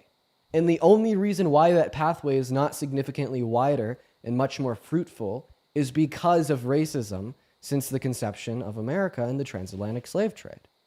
So are you saying that the average young Black person today in 2025, if they make the decision to say they're in a lower socioeconomic neighborhood, that they don't have the means, the resources to be able to advance beyond where they're at now? I just refuted this argument. I mean, unironically, the last sentence that came out of my mouth was a refutation to this, okay? All right, I feel like you are trying to transpose this view onto me that I think it is absolutely impossible for Black people in America, specifically Black people with low socioeconomic conditions, to advance in society without things such as DEI. That's not my position. My position is it deserves to be much easier, and it's unjustly unfair and much harder for Black individual to advance in society compared to white individuals for many reasons that are related or caused by systemic racism. I and maybe some statistics play that out. Again, I am a Black person. I'm around Black people. I know where I started from. I know where I'm at now. And I do think, obviously every situation is different. People are different, but I don't see that you need, and it sounds like you're saying this yourself, you don't need DEI programs or policies in order for Black people to advance. So if we agree on that, then that's the name of the game. That's kind of where we're at. But okay, so your argument is that you understand that what I'm saying is right, that is significantly harder for black individuals to advance in No, society no, compared no, to no, white individuals due to a lack of no, opportunity caused by systemic racism and socioeconomic conditions. no. You I'm don't actually recognize not that? saying that. No, no, I'm actually, I don't know. No. I'm actually not Okay. saying that. Okay. So I think that I there want can to be I want to used ask you then how do you Yeah. explain the fact that 70% of Fortune 500 CEOs are white and 5% of Fortune 500 CEOs are black? I don't see what the what the demographics have to do with with I don't think you can equate the demographics of a Fortune 500 company to there being systemic racism and great barriers Well, I'm that just are asking you what insurmountable to you black think people. is I don't think causing. those things you can link. I'm merely just asking you what has caused such a disproportionate representation of white people in positions of power and wealth compared to black people. Because if it's Yeah, just as I think easy you're making for the white mistake people and of black people to get in these positions, well, then how come it's disproportionately white people in these positions? so I just want to be very clear than what you're saying. You're saying because of the demographics of this of a group, that then means that there are barriers that some other group, for some other group that are significant and are insurmountable. It's not just a matter of No, personal you preferences are. or choices or the way people I advance. am not saying anything. I'm asking something. I want you to answer the question that I'm asking. I'm not making a proposition Why do I? or Right. making a Mhm. statement. I'm asking a question. My question is, right, if white and black people have the same amount of opportunity today, Yeah. which on its own is bullshit. Let's go on a tangent on that for like 5 seconds. Would you agree that money equals opportunity? Yeah. The more money you have, the more opportunity you have. Yep. A rich guy has more opportunity than a poor guy. Correct. Perfect. Okay. And that's what money is supposed to give you. Money is literally supposed to give you more opportunity. That's what money is. That's why we Mhm. value it, is because we want the availability to do more things. The availability to do more things is opportunity. Okay. So Yeah. now that we've agreed at a very fundamental level that money is equivalent to opportunity, the average white person in America has more money than the average black person in America. Because money is equivalent to opportunity, disregarding all else, white people have more opportunity than black people. But that does not mean that black people are unable to get more money and therefore more opportunity. I guess that's the purpose of what I'm saying here, is that opportunity exists. Okay, well, I guess I kind of have to rephrase my initial. Yes, money is kind of opportunity manifested in a sense. Opportunity exists, it's potential. It exists regardless of economic status. There are a lot of, obviously it's easier when you have more money, but to say that, if you're lower income and, if you're lower income, that's not possible for you in the same way, or that you need, again, policies that. Oh my God, dude.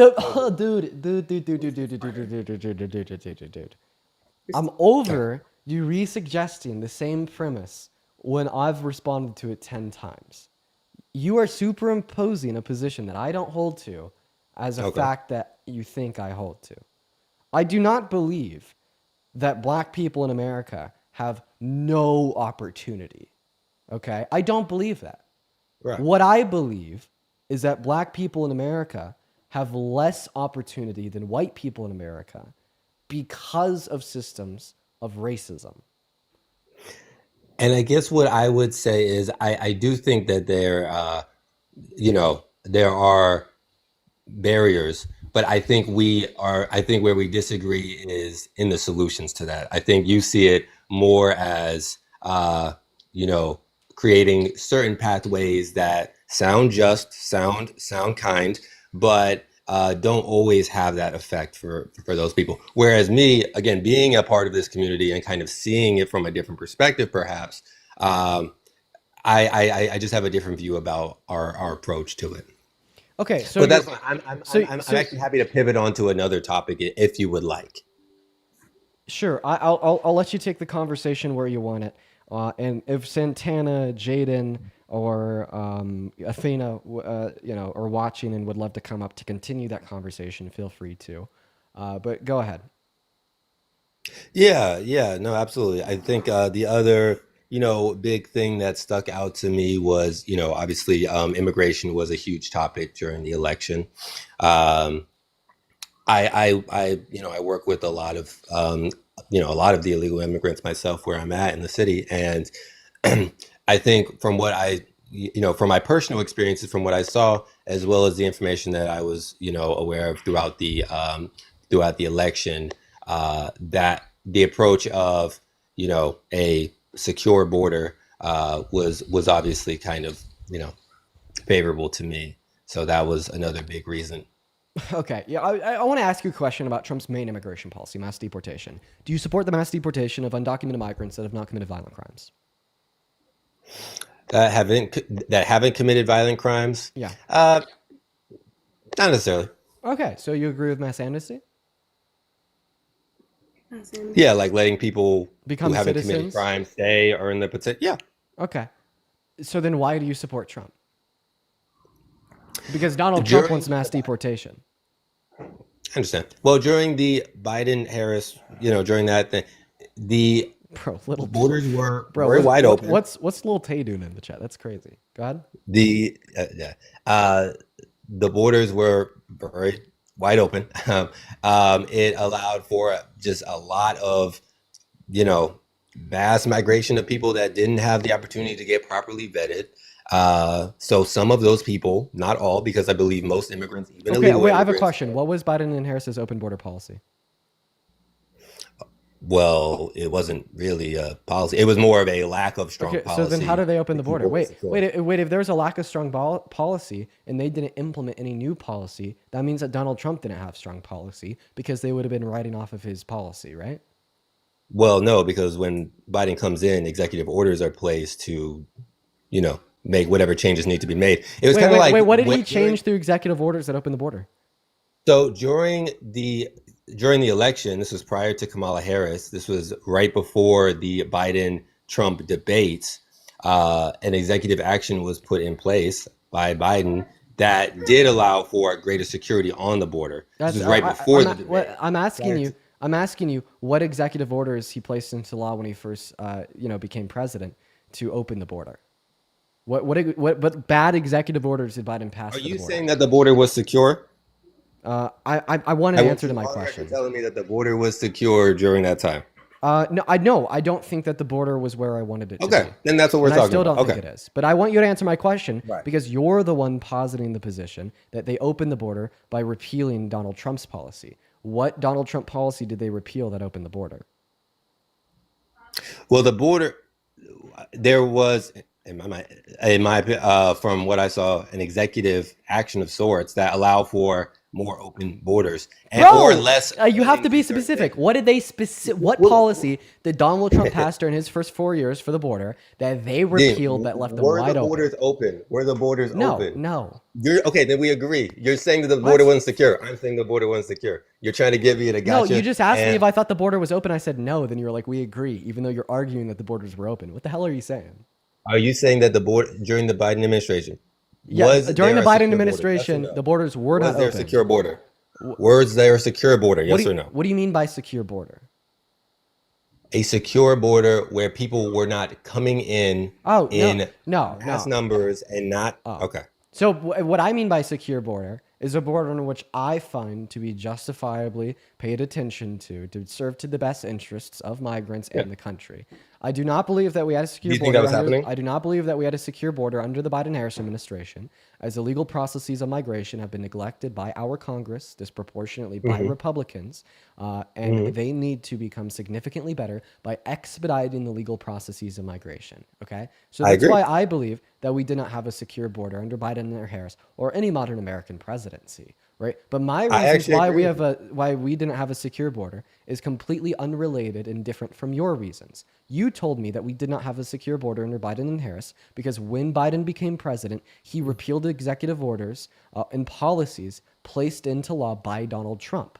Okay, so I want to discuss your reasons why you believe we didn't have a secure border. And the question I'm asking you is what executive orders did Biden pass which opened the border? What policies did he repeal that opened the border? What did he do specifically that opened the border? would knowing specifically the answer to that change the fact that we agree that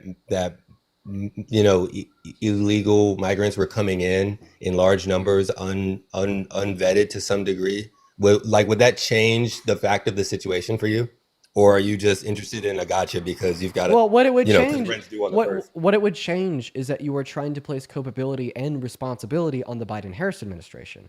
I believe if you cannot demonstrate what the Biden-Harris administration did to open the border, and I can demonstrate what they tried to do to make it. Now, allow me to finish. And I can demonstrate what they tried to do to make it more secure with bipartisan legislation through the House and the Senate, which Donald Trump. Please tell me more about that. Seemingly. Please tell me more about that. Yeah, they supported a bipartisan bill which would have funded courts and judges on the border more to expedite legal claims of asylum, citizenship, and residency to naturally disincentivize undocumented entry. Is that the one that I hear that Trump rejected? Yes.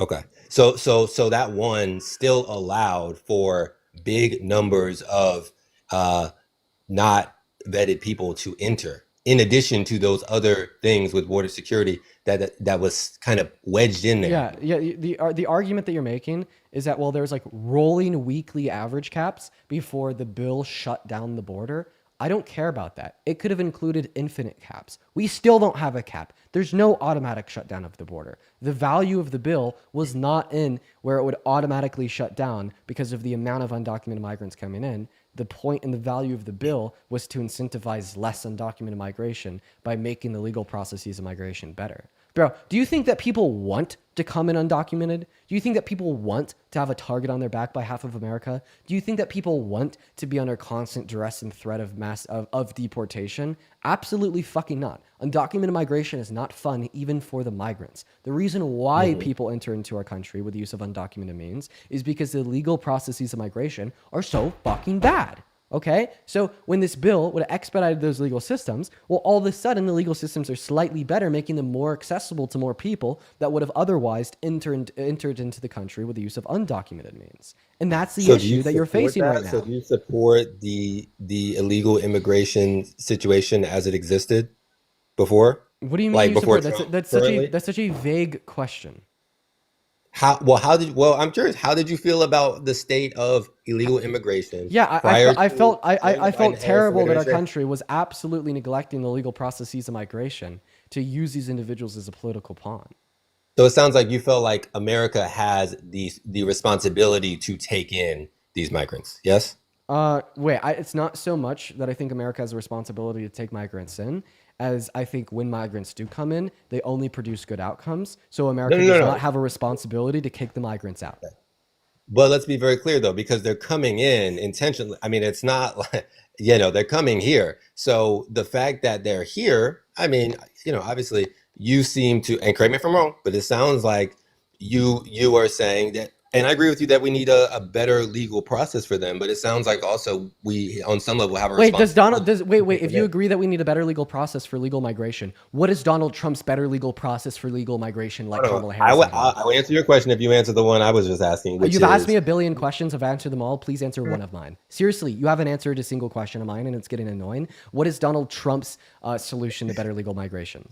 Processes of I think it starts with stopping the bleeding, right? I think it starts with having a secure border and making sure. So stopping the bleeding and putting troops to prevent undocumented entry is not making our legal processes of migration better. Answer the question: what does Donald Trump want to do to make the legal processes of migration better? Again, dude, I think. I definitely agree that there should be a better legal process. So what is Donald Trump's solution? Well, I'm honestly not sure, but he doesn't have one. He doesn't have one. Exactly. He doesn't have one. So if you want to fix the issue of... Tell me the alternative. Well, it was Kamala Harris, but that ship has sailed. Kamala Harris, bro. Look. These things that... Do you know what happens in these communities? Like, have you ever actually been to a community that is flooded with, with these illegal immigrants? Do you know how they live? They live in hotel shelters. They get food that they don't even eat because it's not culturally competent. Do you know the kind of struggles that they have? Okay. And do you know what that does to a city, to a populace? Have you ever been in that situation, seen anybody like that? Sir, I believe that facts are important, and I believe that disseminating misinformation is very harmful. You said that undocumented migrants are getting state-funded shelter and food, and that is false. Who you are That's not referring false. It is false. That's not false. It is. Name one state or federal program that gives shelter and food to undocumented migrants. New York. New York shelter and food was given to asylum seekers, which are legal documented migrants. Please fact check what you believe before you say it to spare yourself the embarrassment, to spare myself the secondhand embarrassment, and to save harm to millions. So, I mean, hey, if someone wants to fact check me, I mean, please. I just did. My understanding, Yes. New Undocumented York, New York. migrants. No. The Roosevelt Hotel is what you're referring to. The Roosevelt Hotel is not shelter for undocumented migrants. It is shelter to asylum seekers. Okay, and is that with the CBP app? Is that it? The CBP One app was an app for asylum seekers to have a notice of their court date, which Yeah. only increases the amount of asylum seekers that are not lost in the country, which is seemingly what you want, right? So I think we're playing semantics now, because what happens There's when nothing people enter, There's no. No, The difference. it is because the, when the, people the, the enter- difference between asylum seekers and undocumented migrants is not merely a difference of words. It's literally a difference of having documentation versus not having documentation. It's a difference of having a legal claim to be in America versus not having a legal claim to be in America. So the if you think there's CBP only a this difference of semantics between asylum seekers and undocumented migrants, you, sir, are just certainly not educating yourself here's why on I what it say means that. to be an asylum seeker or an undocumented migrant. Here's why I say that, Dean. And again, somebody can or you can correct me if I'm wrong. But the CBP One app, I believe that was during the Biden-Harris administration. And you right? Which should is love something it. You that should has fucking come up love to- the app. You should love the app. Yeah, The CBP One app literally prevents undocumented migration in America. Did you know that? Well, I know that it is a way to keep illegal immigrants here once they get here. No, Yes, the CBP One app had, once again, nothing to do with undocumented migrants. That was an app given to asylum seekers, so they had notices and updates of when their court date was and where it was to be heard by a judge to determine if they have a legal claim of asylum or not. So, like, unironically, Right. the reason why But this then what app are was the so court important, dates? just Aren't the listen. court dates, like, The years reason, from after they get in? the reason why this, yes, which would have been put from 7 years to 6 months by the bipartisan border bill that you told me you didn't want, you hypocrite. Now, moving back So to then what you're I telling said. me, wait.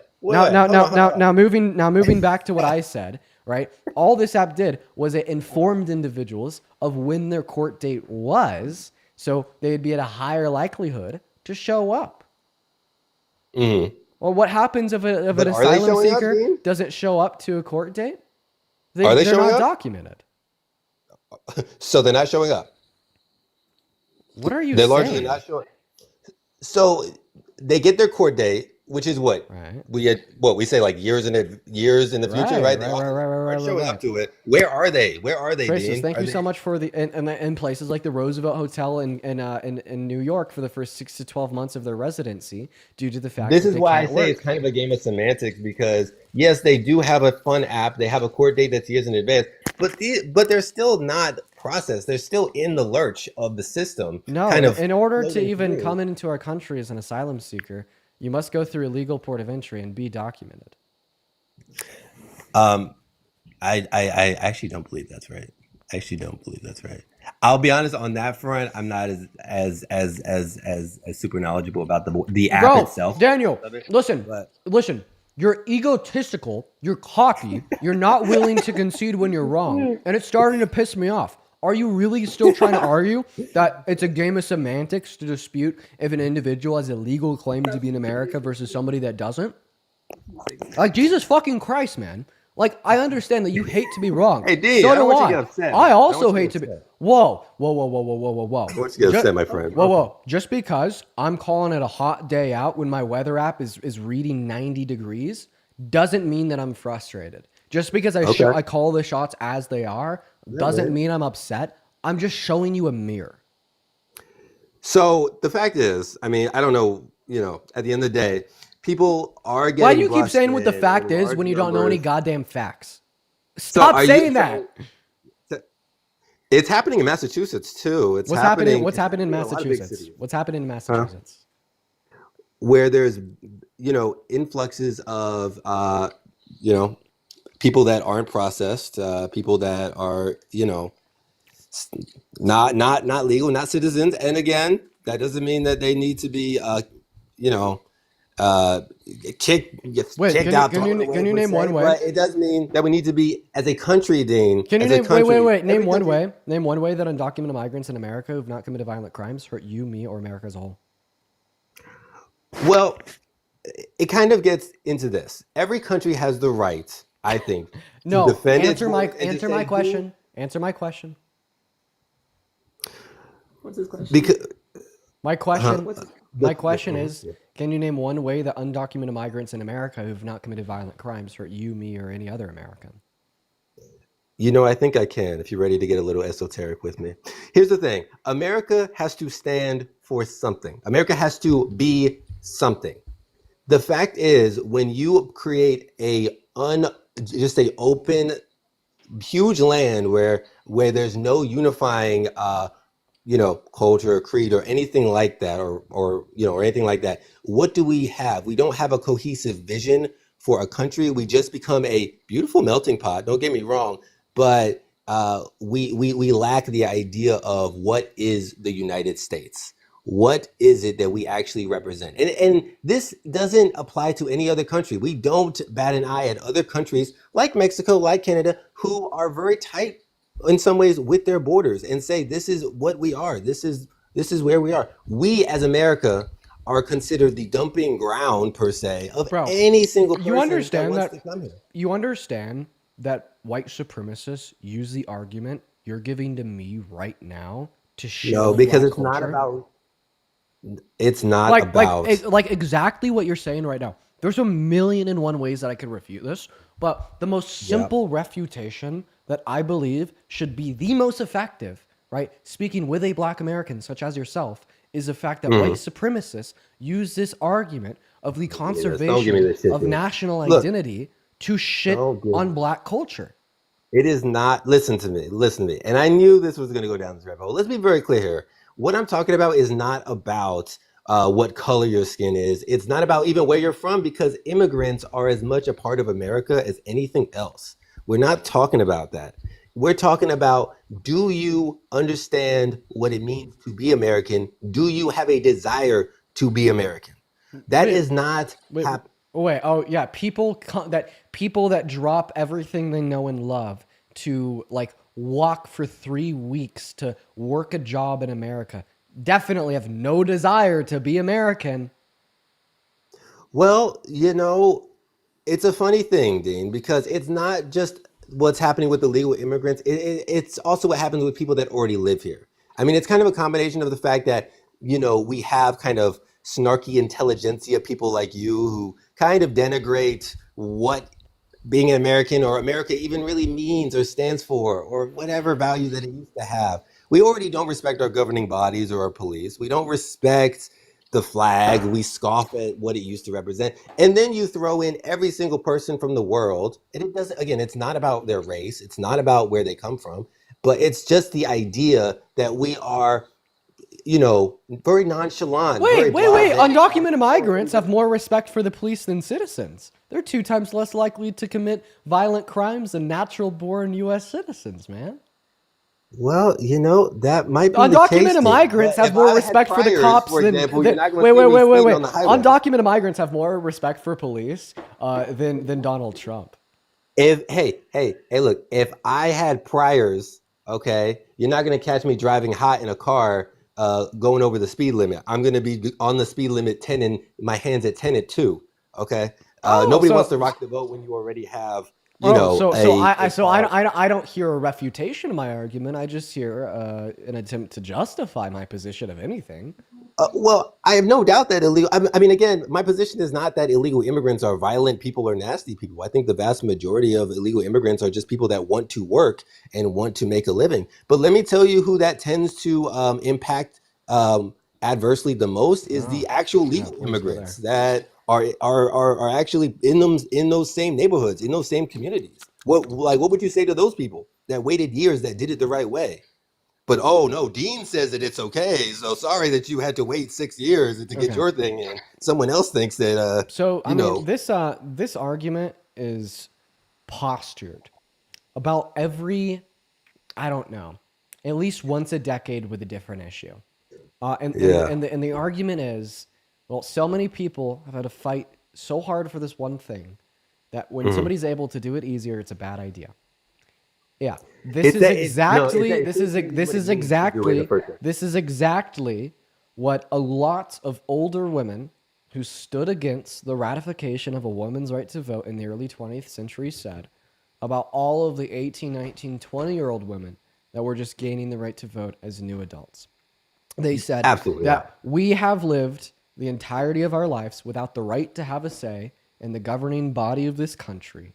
Explain to me why somebody a third of my age just entering into their adult life deserves it if I never got it myself. What would these 18-year-old women that are just walking into 1920 with a right to vote say to me, a 60-year-old woman who's lived my life without that same representation? Okay? And the point of America, now earlier you were talking about American identity and American values. I thought a value of America was to push forward, to persevere, to overcome, and to be better. But in order to be better, we have to accept a very fundamental premise that requires change and that requires the absence of selfish gatekeeping.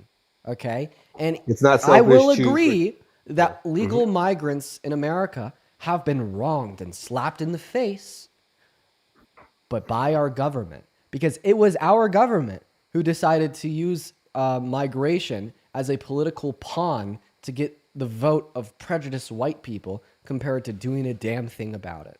If Donald Trump really cared about migration in his first 4 years, he could have passed great policy to expedite legal processes of migration, to disincentivize undocumented entry, and he didn't.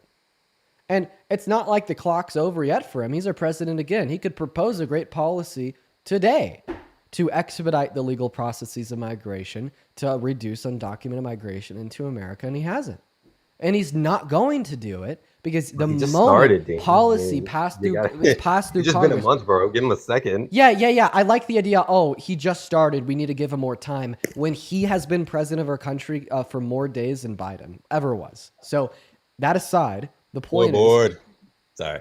I'm just kidding. Look, I actually look. I agree that the focus should be on the system. yeah. We're gonna kick you out for that. Everyone, just give us a minute. Y'all. Sorry, I need to text the girlfriend back. All right, yo, Daniela, thank you so much for the $10 over on PayPal. I do really appreciate you for the love, Daniela. Everyone, please show some love to Daniela's in the chat right now. In fact, I'm just gonna go and get the Venmo, the super chats, the PayPal all loaded up because I want to make sure that I express my love and gratitude to y'all. I do really appreciate everyone so much that has been showing love on air today. We're rearing in on 4 hours. Realistically, I should be getting off soon. But before we do, I just want to make sure I thank everybody. Daniela, thank you so much for the $10 donation over on PayPal. Everyone show some love to Daniela. We also got Rash. I'm going to call you R because I do not want to butcher your name. R, thank you so much for actually, we'll call you by your last name. Miss Austin, thank you so much for the $20 over on PayPal. Thank you so much for the love, Miss Austin. Miss Austin says, thank you for your amazing live and keeping us all informed and honest. I appreciate that. Thank you so much for the love, Miss Austin. Very kind. Very kind. Ethan, thank you for the $2, as well as the $20 earlier. That is very, very kind of you. And Jonda Valentine, thank you so very, very much for the $15 over on PayPal from Jonda Valentine. Thank you. You are phenomenal. Everyone, show some love to Jonda Valentine. I'd also like to thank Sarah with the $10, as well as I would like to thank Berkeley with a $5, Meadow with a $15. Everybody show some love to Meadow. Tia with the $20 donation over on Venmo. Tia says, for being such a great guy in many areas of life. I appreciate you for that love, Tia. You were phenomenal. Thank you. And then Jonda Valentine with the $15.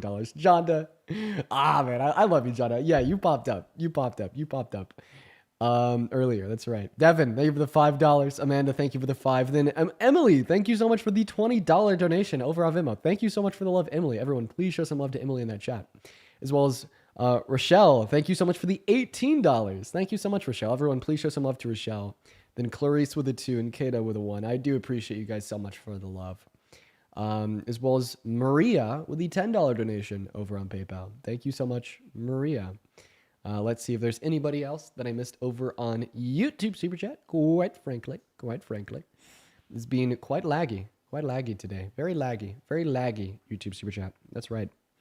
Then Megan, thank you so much for the $10 on Venmo, saying I think that you should challenge people that are against immigration to take a citizenship test. You're positive that they want to pass it. We could do that for fun. You know, a little game show with the Trump supporters. I like that. I like that idea. That's funny as hell. And then also Nicholas, thank you for the 10 pounds over on YouTube Super Chat. Justice with the $5. Tim with the $5. Traceless with a 10. Sheffy with a 5. Hannah with a 10. Eric with a 10. Thank you guys. Kimberly with a 10.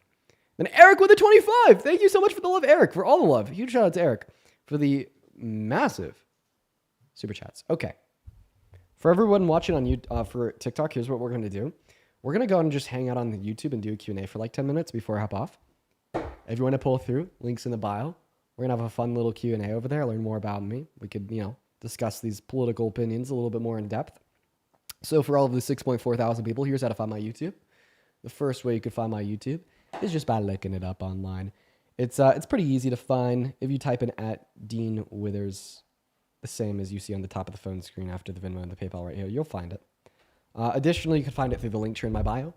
On this account, there's a link tree. On the link tree, there's a little YouTube icon. You could click the YouTube icon and head over there. Right now, we have 2.2K consecutive people. If we could get up to 4K people over there, that'd be sweet. So if like less than a third of the live came over, that'd be awesome. But yeah, we're going to go ahead and end on here now and hang out on YouTube for a minute. I love you all. Thank you so much for the viewership today. It was actually a pretty great live. And yeah, good night, guys, over on TikTok. Remember, still live, just on YouTube. Head over there. Peace and love. All right, and for everybody hanging out on YouTube, welcome in. It is very good to see you all. We had some good debates today. Much better than a lot of the debates that we've had in the past. So I am so excited for what is to come. I had the coolest phone call of my life before I started my stream. And I don't know how much I can leak here, but it's possible that somebody very cool will be coming on my stream very soon. So wouldn't that be awesome? Yeah, anyways, welcome in, you guys. I wanted to come on here for a moment, just talk to you guys, hang out with the chat. I feel like it's been a while since we've done that. Woo! All right. What's going on? Watch it be Trump? Bro, no, it's not Trump, bro. It's not Trump. Also, everybody coming in from the TikTok, welcome in. Super chats? Yeah. I'll definitely be reading the super chats a bit quicker than the chat. It's looking like it's moving a little bit fast right now. Anxiety pin. What flavor is my vape? I don't vape. I have an anxiety pin. Ethan Klein is coming on stream. Not Ethan, quite frankly. Quite frankly. You guys are guessing. I don't know if I've seen anybody get it right yet. Anyways, let's see here. Clarence, thank you for the $2. Did I watch Gavin Newsom's podcast? I didn't. Not gonna lie. I saw some clips. Gavin was broing out pretty hard. He's obviously setting up for a presidential run in 28 and is trying to appeal more to independents and to right-leaning moderates. Let's see. Traceless, thank you so much for the $10 super chat saying, genuinely, how do I feel the presidency for the next 4 years? All it does is stress me out. Well, there's a silver lining to everything, and maybe sometimes just for mental health, it's good to think about the silver linings. There's absolutely no way that we will not see a very far left shift in midterms and in the next presidential election. So maybe just keep that in mind. Okay. All right. Let's go. Next question, quite frankly. Jay Smith, thank you so much for the $5 super chat. No message, just love. Thank you. Old Bay with the $2. Can you play Never See Me Again on the piano? I'm sure I could figure it out. I'll have to do that. I'll have to do that one of these days. Just play songs on the piano. I'll have to do that. Let's see. Kimberly, thank you so much for the $2. How did I start doing political debates? Well, I actually started in more like philosophical, moral debates, because that was my major at the time, and it naturally bled into politics because the application of my moral conclusions is typically voted for and upon by politicians. So it went from determining what the most moral way to run society is to then trying to apply that by voting for the better candidate. And that's how I'm here. Martha, thank you for the $5 Canadian. Martha says, my favorite thing ever is when your guests change their minds. That lady came back from yesterday with a change mind, gave me hope. Apparently she's been hanging out in the Discord, which is super good. There's a lot of cool people on there. Join the Discord.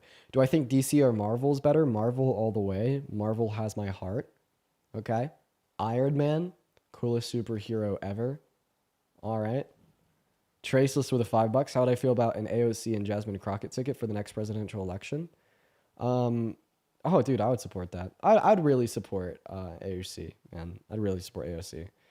Clarice, thank you for the $5 over on YouTube Super Chat. Say Newsom got so defensive, then Charlie suggested he was running for president in 28. He obviously is. Fucking duh. You know who I really got for 2028? Either AOC or Pete Buttigieg. I really like Buttigieg, man. I really am a fan of him. And maybe that's just because, I do debate and that guy's a killer, right?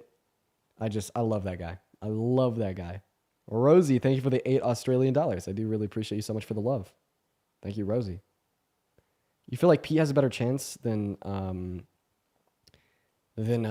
Newsom? Oh, of course, because Newsom has the priors of overlooking California. Boomer, thank you so much for the $5 over on YouTube Super Chat. As somebody that works with dinosaurs and paleontology, can you please start asking Trump supporters if they believe in dinosaurs? Sure, but I feel like we're going to be disappointed by the outcome of that. Definitely going to be a few that don't. Nicholas with £5 saying, thank you, Dean from France. Very inspiring. Excuse my ignorance, but do you see in the U.S. now a tendency of protests against the crazy guy in charge? I was actually watching some clips the other day where people were like, we need to protest like the Friends, and how they were going to start directing farmers to dump cow shit on the steps of the Capitol. I would love to see that. I'm not going to lie. I would be a really big fan. Tim Waltz is making some rumors about running for presidents. Yeah, dude, honestly, I think that we're going to have a pretty stacked primary in the Democratic Party next year. I'm talking Buttigieg, Newsom, AOC, Waltz, maybe even Harris again. I think we're going to see a very stacked primary with a lot of very good candidates. Yo, Bakar, thank you for the $5 over on PayPal. Appreciate that. Thank you. You're praying that we have a stacked primary? Yes, I think we will. I really think we will. Miles, thank you for the $2. Tracy, thank you for the $5. Do I follow the Project 2025 Observer website that tracks every bill that gets passed that directly coincides with P2025? No, but I'm going to check it out as soon as I hop off stream. Let's see here. Dean, what's your opinion on Kira saying I'm going bald? I'm not going bald, Brett. Trust. Harris better run again? I love Kamala Harris, but I think I may support, I don't know, man, because that's a tough one. Harris or Buttigieg? That's a tough one for me. I may go with Harris if Buttigieg is on her ticket. I think that's a way. I love that guy. I love that guy. Cora, thank you for the $2. I'd go with Harris. I'm sorry. No, that's fair because Harris just has aura, man. Harris has so much aura. Let's see here. All right, guys. You would never support Buttigieg? Harris Buttigieg would go crazy. Okay. It would? I would vote for that ticket. Harris Buttigieg? Great. Great.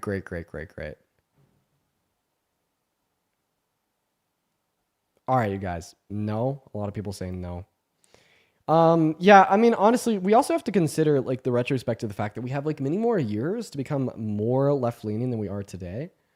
I hopefully will end up having a really strong ticket, but I don't want, I kind of want, this era of American politics where we're like so reliant on aid and support and allyship with Israel to kind of be over. And I think that now is the time to kind of get that done.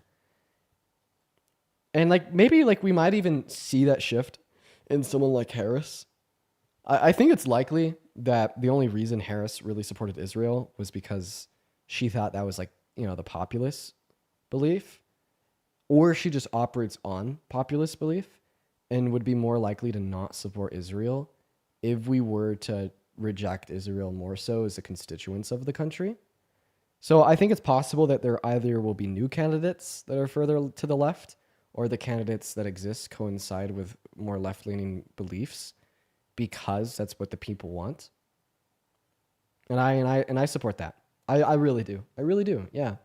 All of the leftist critiques saying I don't want to support Harris because, she's not far left enough. Now's the perfect time to implement those critiques and be like, I'm only going to support a Democratic candidate that is further leaning to the left, and that could produce very good outcomes for the primaries. Just make sure to, keep yourself involved.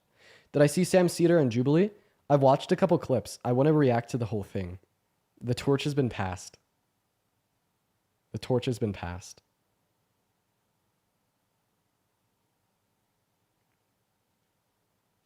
All right, you guys. I am going to go ahead and get off for the night. I appreciate everybody for watching that ad. Just know when you watch one of those ads, you make me 3 cents. Actually, let's do the calculations. How much is it? Because I get paid $8 for 1,000 views. What is that calculation going to be? Let's see. Assuming $8.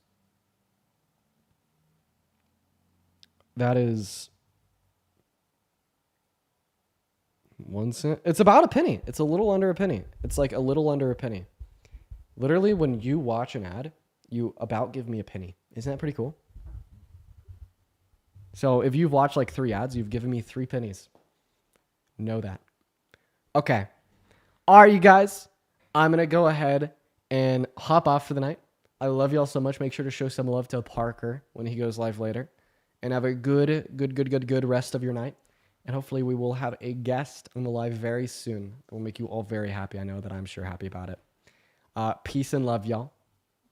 Peace and love. I have to click 2 buttons before I end. There it goes. Peace out. Oh, another button. I'm so bad at this.